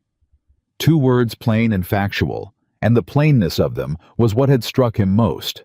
Not a plea, not a negotiation. A statement of what was true offered to him without decoration. The way she offered everything without performance, without defense, with the clean directness of a woman who had spent too long having her words managed and had decided that from here on she would say the things she meant. He thought, "I want you to." He had not said it. He would say it. He would find the right moment and he would say it, and it would be as plain as she had been, because she deserved that. She deserved a man who did not dress up what he meant in something easier to give or easier to take back. He slept finally, sometime after 2. Edward Marsh was at their door at 7:30, with coffee from a street cart, and the alert, organized energy of a man who had been awake since 5 and had used every hour. He spread 3 pages of notes on the small table in the hallway between their rooms. "Judge Webb's position coming in," he said without preamble, "is that the Hartwell Trust investigation has been stalled for 6 months on the question of intent. He has the financial manipulation documented. What he has not been able to establish is whether Charles Hartwell knew the trust restructuring was illegal or whether he was acting on poor advice. He tapped the merger contract. This changes that. The language in this agreement, your marriage as a stated condition of a business contract, is not ambiguous. A man who writes that language knows exactly what he's doing. It establishes intent, Amelia said. It annihilates the poor advice defense, Marsh said flatly. Yes. And the easement, Elias said. Webb has jurisdiction over the Helena land office, Marsh said. Ames filing an irregular easement claim on Stone's behalf in coordination with a man who was actively attempting to intimidate a witness in a federal investigation. He paused. That is not a land dispute anymore. That is obstruction. Amelia looked at Elias. He looked at her. Something passed between them that was not words and did not need to be. What do you need from us at the hearing? Elias said. Mrs. Carter speaks, Marsh said. Her testimony about the events, the dinner where Hartwell announced the arrangement, her refusal, the trustee replacement, the correspondence she witnessed, needs to come from her directly in her own words in front of Webb. He looked at Amelia. You are not required to be gentle with the facts. I have never been gentle with the facts, she said. Marsh almost smiled. No, your mother wasn't either. He gathered the pages. We leave at 8:30. Dress for a court proceeding. He went back to his own room. Amelia looked at Elias across the narrow hallway. Are you ready? He said. She looked at him steadily. I have been ready for this since the night I walked out of my father's house. Then let's finish it, he said. The Federal Civil Affairs Court occupied the third floor of a stone building that smelled of paper and pine resin and the specific serious weight of decisions being made and recorded. Judge Horatio Webb was a large, deliberate man in his 60s, with a manner that was neither warm nor cold, but was absolutely exact. He looked at things for precisely as long as it took to understand them, and then he moved on. He looked at the merger contract for 45 seconds. Then he set it down and looked at Amelia. Mrs. Carter, he said, in your own words, start from the dinner. She did. Elias sat beside Marsh and listened to his wife speak in front of a federal judge, and he understood something watching her that completed something he had been assembling since the first morning on the train platform. She was not performing composure. She was not maintaining composure. She simply was present and clear and truthful in the particular way of a person who has decided that the truth is the only thing worth spending energy on. She told Webb about the dinner, about the champagne she had deliberately spilled, about her refusal and her father's response. She told him about the trustee replacement and when she had discovered it. She told him about the night she took the correspondence from her father's desk, what she had been looking for and what she had found. She told him about Victor Hale and about Caleb Stone and about the easement filing. She told it without embellishment and without diminishment, and when she reached the part about the line in her father's letter, remove the options and compliance. Follows. Her voice stayed level, but her hands folded in her lap, pressed together once briefly and then released. Webb asked questions. Precise, factual, occasionally sharp. She answered every one. When he was finished, he looked at the stack of documents Marsh had organized on his left and said to his clerk, flag the Hartwell Trust file for priority review and get me the Ames disciplinary record. The clerk left. Webb looked at Marsh. The easement filing through Ames is voided pending investigation. I'm issuing a stay on any land action connected to Carter property in the Red Willow Crossing District until the coordinated interference question is resolved. He paused. That will take 2 to 3 weeks to process formally. In the interim, Mr. Carter, your water rights are not in contest. Elias said, Thank you, Judge. Webb looked at him once the same exact look he gave everything and moved on. He looked at Amelia last. Mrs. Carter, he said, your mother's original trust structure was sound. The trustee replacement your father executed is being referred to the Illinois Bar Association for formal sanction. The trust assets will be held under federal oversight until the matter is resolved. He paused. That process will take time, but the outcome is not at this point in significant doubt. Amelia sat very still. The assets, she said carefully, my mother's trust, will be accessible to you, Webb said, as the sole intended beneficiary once the process is complete. He looked at her without sentiment, but with the precise respect of a man who had spent decades watching people fight for what was rightfully theirs and had not yet become indifferent to the ones who won. Your mother built that trust to give you a choice. She appears to have been successful. Amelia did not cry. She was not a woman who cried in front of federal judges, and she was not a woman who cried easily at all. But something moved through her face, something deep and private and completed, and for just a moment, she was not a witness in a legal proceeding. She was a daughter who had carried her mother's last gift across the country in a locked box, and it had arrived where it was meant to go. "Thank you," she said. It was the most genuine thing Elias had ever heard her say. They were outside the courthouse by 11. The morning was cold and bright, the kind of day that came in Helena in the turn toward fall, when the air had an edge to it that made everything feel very clear and very real and very consequential. Marsh shook both their hands. "The federal proceeding against Hartwell will take months," he said. "Possibly longer. You may be called as a witness, Mrs. Carter. I'll be in contact." He looked at her. "Your mother would be—" He stopped, started differently.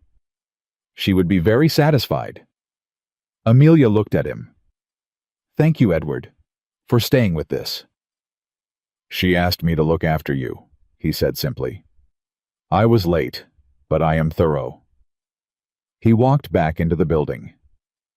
Elias and Amelia stood on the stone steps. Neither of them spoke for a moment. The city moved around them, carts and voices, and the ordinary noise of a Tuesday morning in a territorial capital, and they stood in the middle of it, two ranch people from 300 miles away, and the thing between them was very large and very quiet and waiting. "It's done," she said. "The first part," he said. "Yes." She looked at him. He looked at her. "Amelia," he said. "Elias," she said at exactly the same moment. A pause. "You go first," she said. He looked at her directly. He had decided last night he would be plain, and he intended to be plain because she had earned plainness from him, and he had learned it from her. "I told you once that I wanted a quiet wife," he said. "A practical woman. Someone who wouldn't bring trouble." "You did," she said. Her expression was careful, watching. "I was wrong about what I wanted," he said. "Not about the practical part. You are the most practically capable person I have ever known. But the quiet part." He paused. "The quiet part was wrong. I didn't know that until I had the opposite, until I had you." She was very still. "I am not asking you to stay because the ranch needs managing," he said. "I am not asking you to stay because your legal situation is now more stable, or because it makes sense in any practical calculation." He held her gaze. "I am asking you to stay because I want you there. Because the house is different with you in it, and I am different with you in it, and I would rather have the different than go back to what I had before." He paused. "I love you. That is the plain truth, and I am not going to dress it up." She looked at him for a long moment. The careful assessing look, the look that ran 3 calculations simultaneously. He had learned to wait for that look to finish. "I told you on the road," she said, "that I wanted to stay." "You did." "I meant it then," she said, "but I mean it differently now." She looked at him with an expression that had nothing managed about it. No strategy, no assessment, no armor. Just her. "I came west running from something. I thought the best outcome was to find somewhere safe to stand." She paused. "I did not expect to find someone to stand with." He said nothing. He let her say it. "I love you," she said, as plainly as he had said it. "That is also the plain truth, and I am not going to dress it up either." He looked at her on those stone steps in the cold Helena morning, this woman who had crossed a country with a locked box and a plan, and more courage than most people he had ever known, and he did something he had not done in a very long time. He reached out and took her hand. Not briefly, not withdrawing. He held it. She looked down at their joined hands and then up at his face, and the expression on her face was something he was going to carry for the rest of his life, that particular, unguarded, completely real expression of a woman who has put down the last piece of her armor and discovered that she does not need it anymore. "Let's go home," he said. "Yes," she said. She did not let go of his hand. They drove back to Red Willow Crossing through the afternoon and into the early evening. And the miles passed with the particular ease of a return journey, where what you are returning to is something you have chosen, which is a very different thing from something you have simply arrived at. They talked. Not about the case, not about Marsh or Webb, or what came next in the legal proceedings. They talked the way people talk when the thing that has been waiting between them has finally been said, and there is room now for everything else. She told him about Chicago in winter. He told her about the first year on the ranch when the cattle operation was a quarter of what it was now, and he had made more mistakes than he could count and had fixed every one of them himself because there was no one else to fix them. She told him about her mother teaching her to read accounts on a rainy afternoon when she was 12, using the household ledger as a textbook.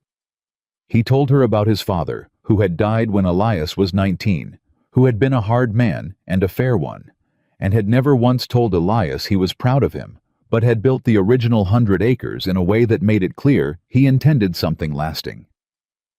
"He sounds like a man who showed it instead of saying it," she said.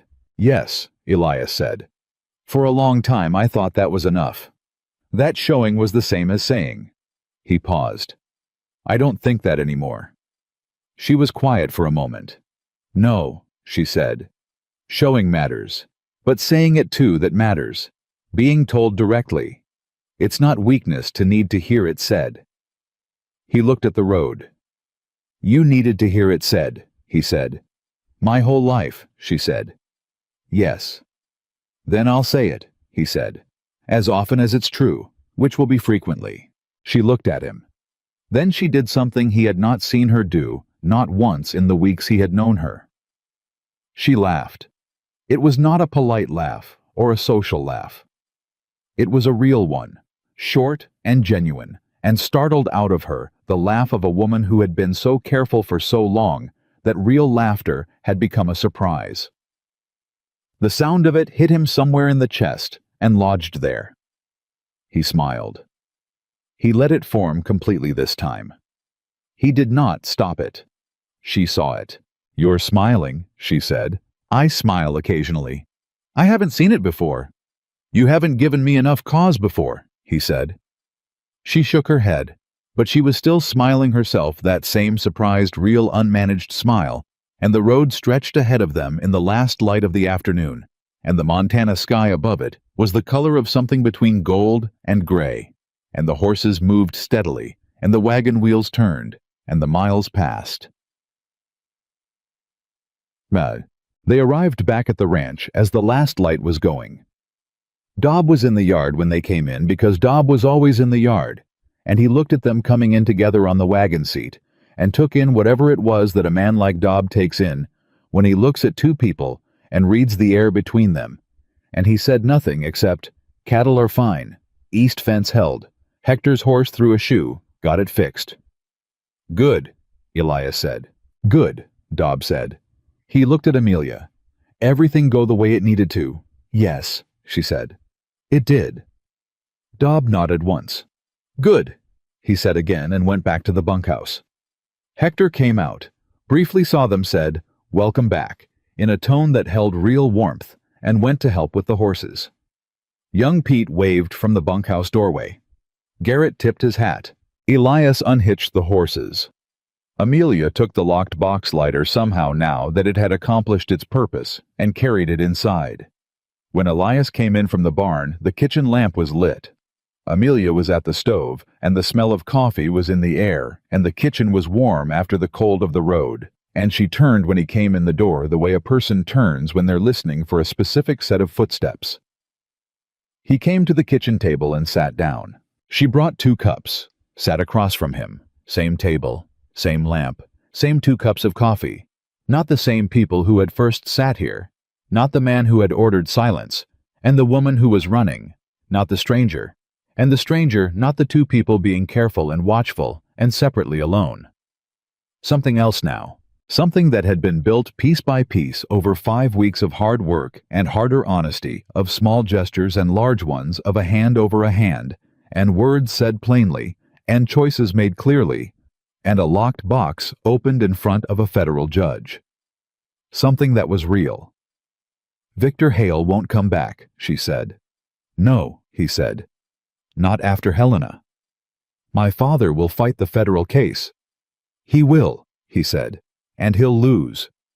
She held the coffee cup. Stone, she said. Without the easement and without Hale's operation, Stone has nothing, Elias said. He'll go quiet. He'll wait for the next opportunity. That's what men like Stone do. And when it comes, we'll be ready for it, he said. She looked at him across the table. We, she said. We, he said. She was quiet for a moment. I need to write to Marsh about the trust process, she said. And to Briggs about the stay on the easement. Tomorrow, he said. Tomorrow, she agreed. The kitchen was quiet. The fire in the stove ticked and settled.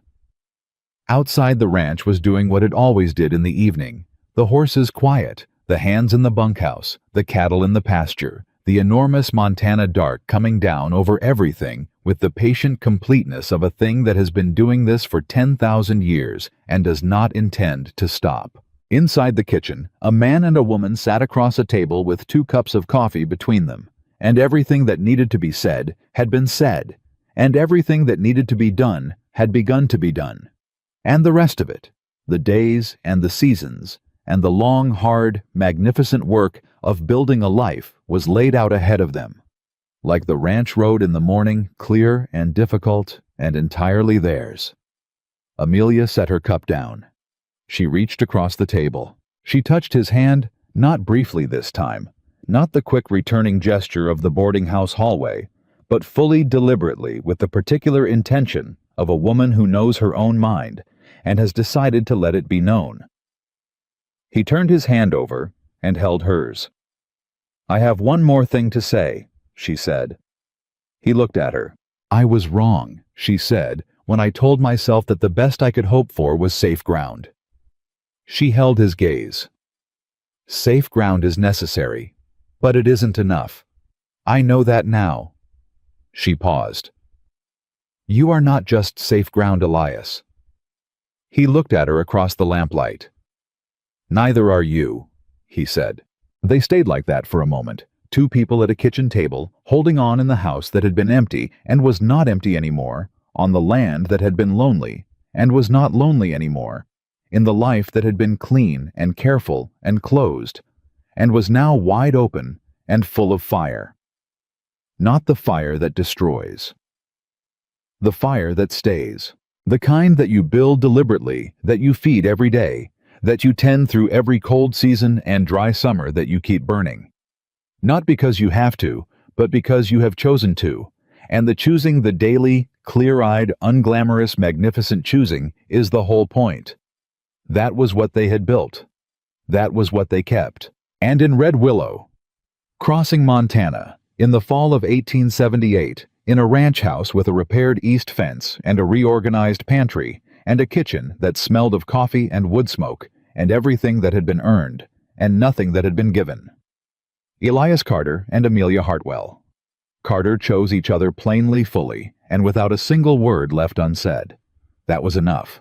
That was everything. That was home.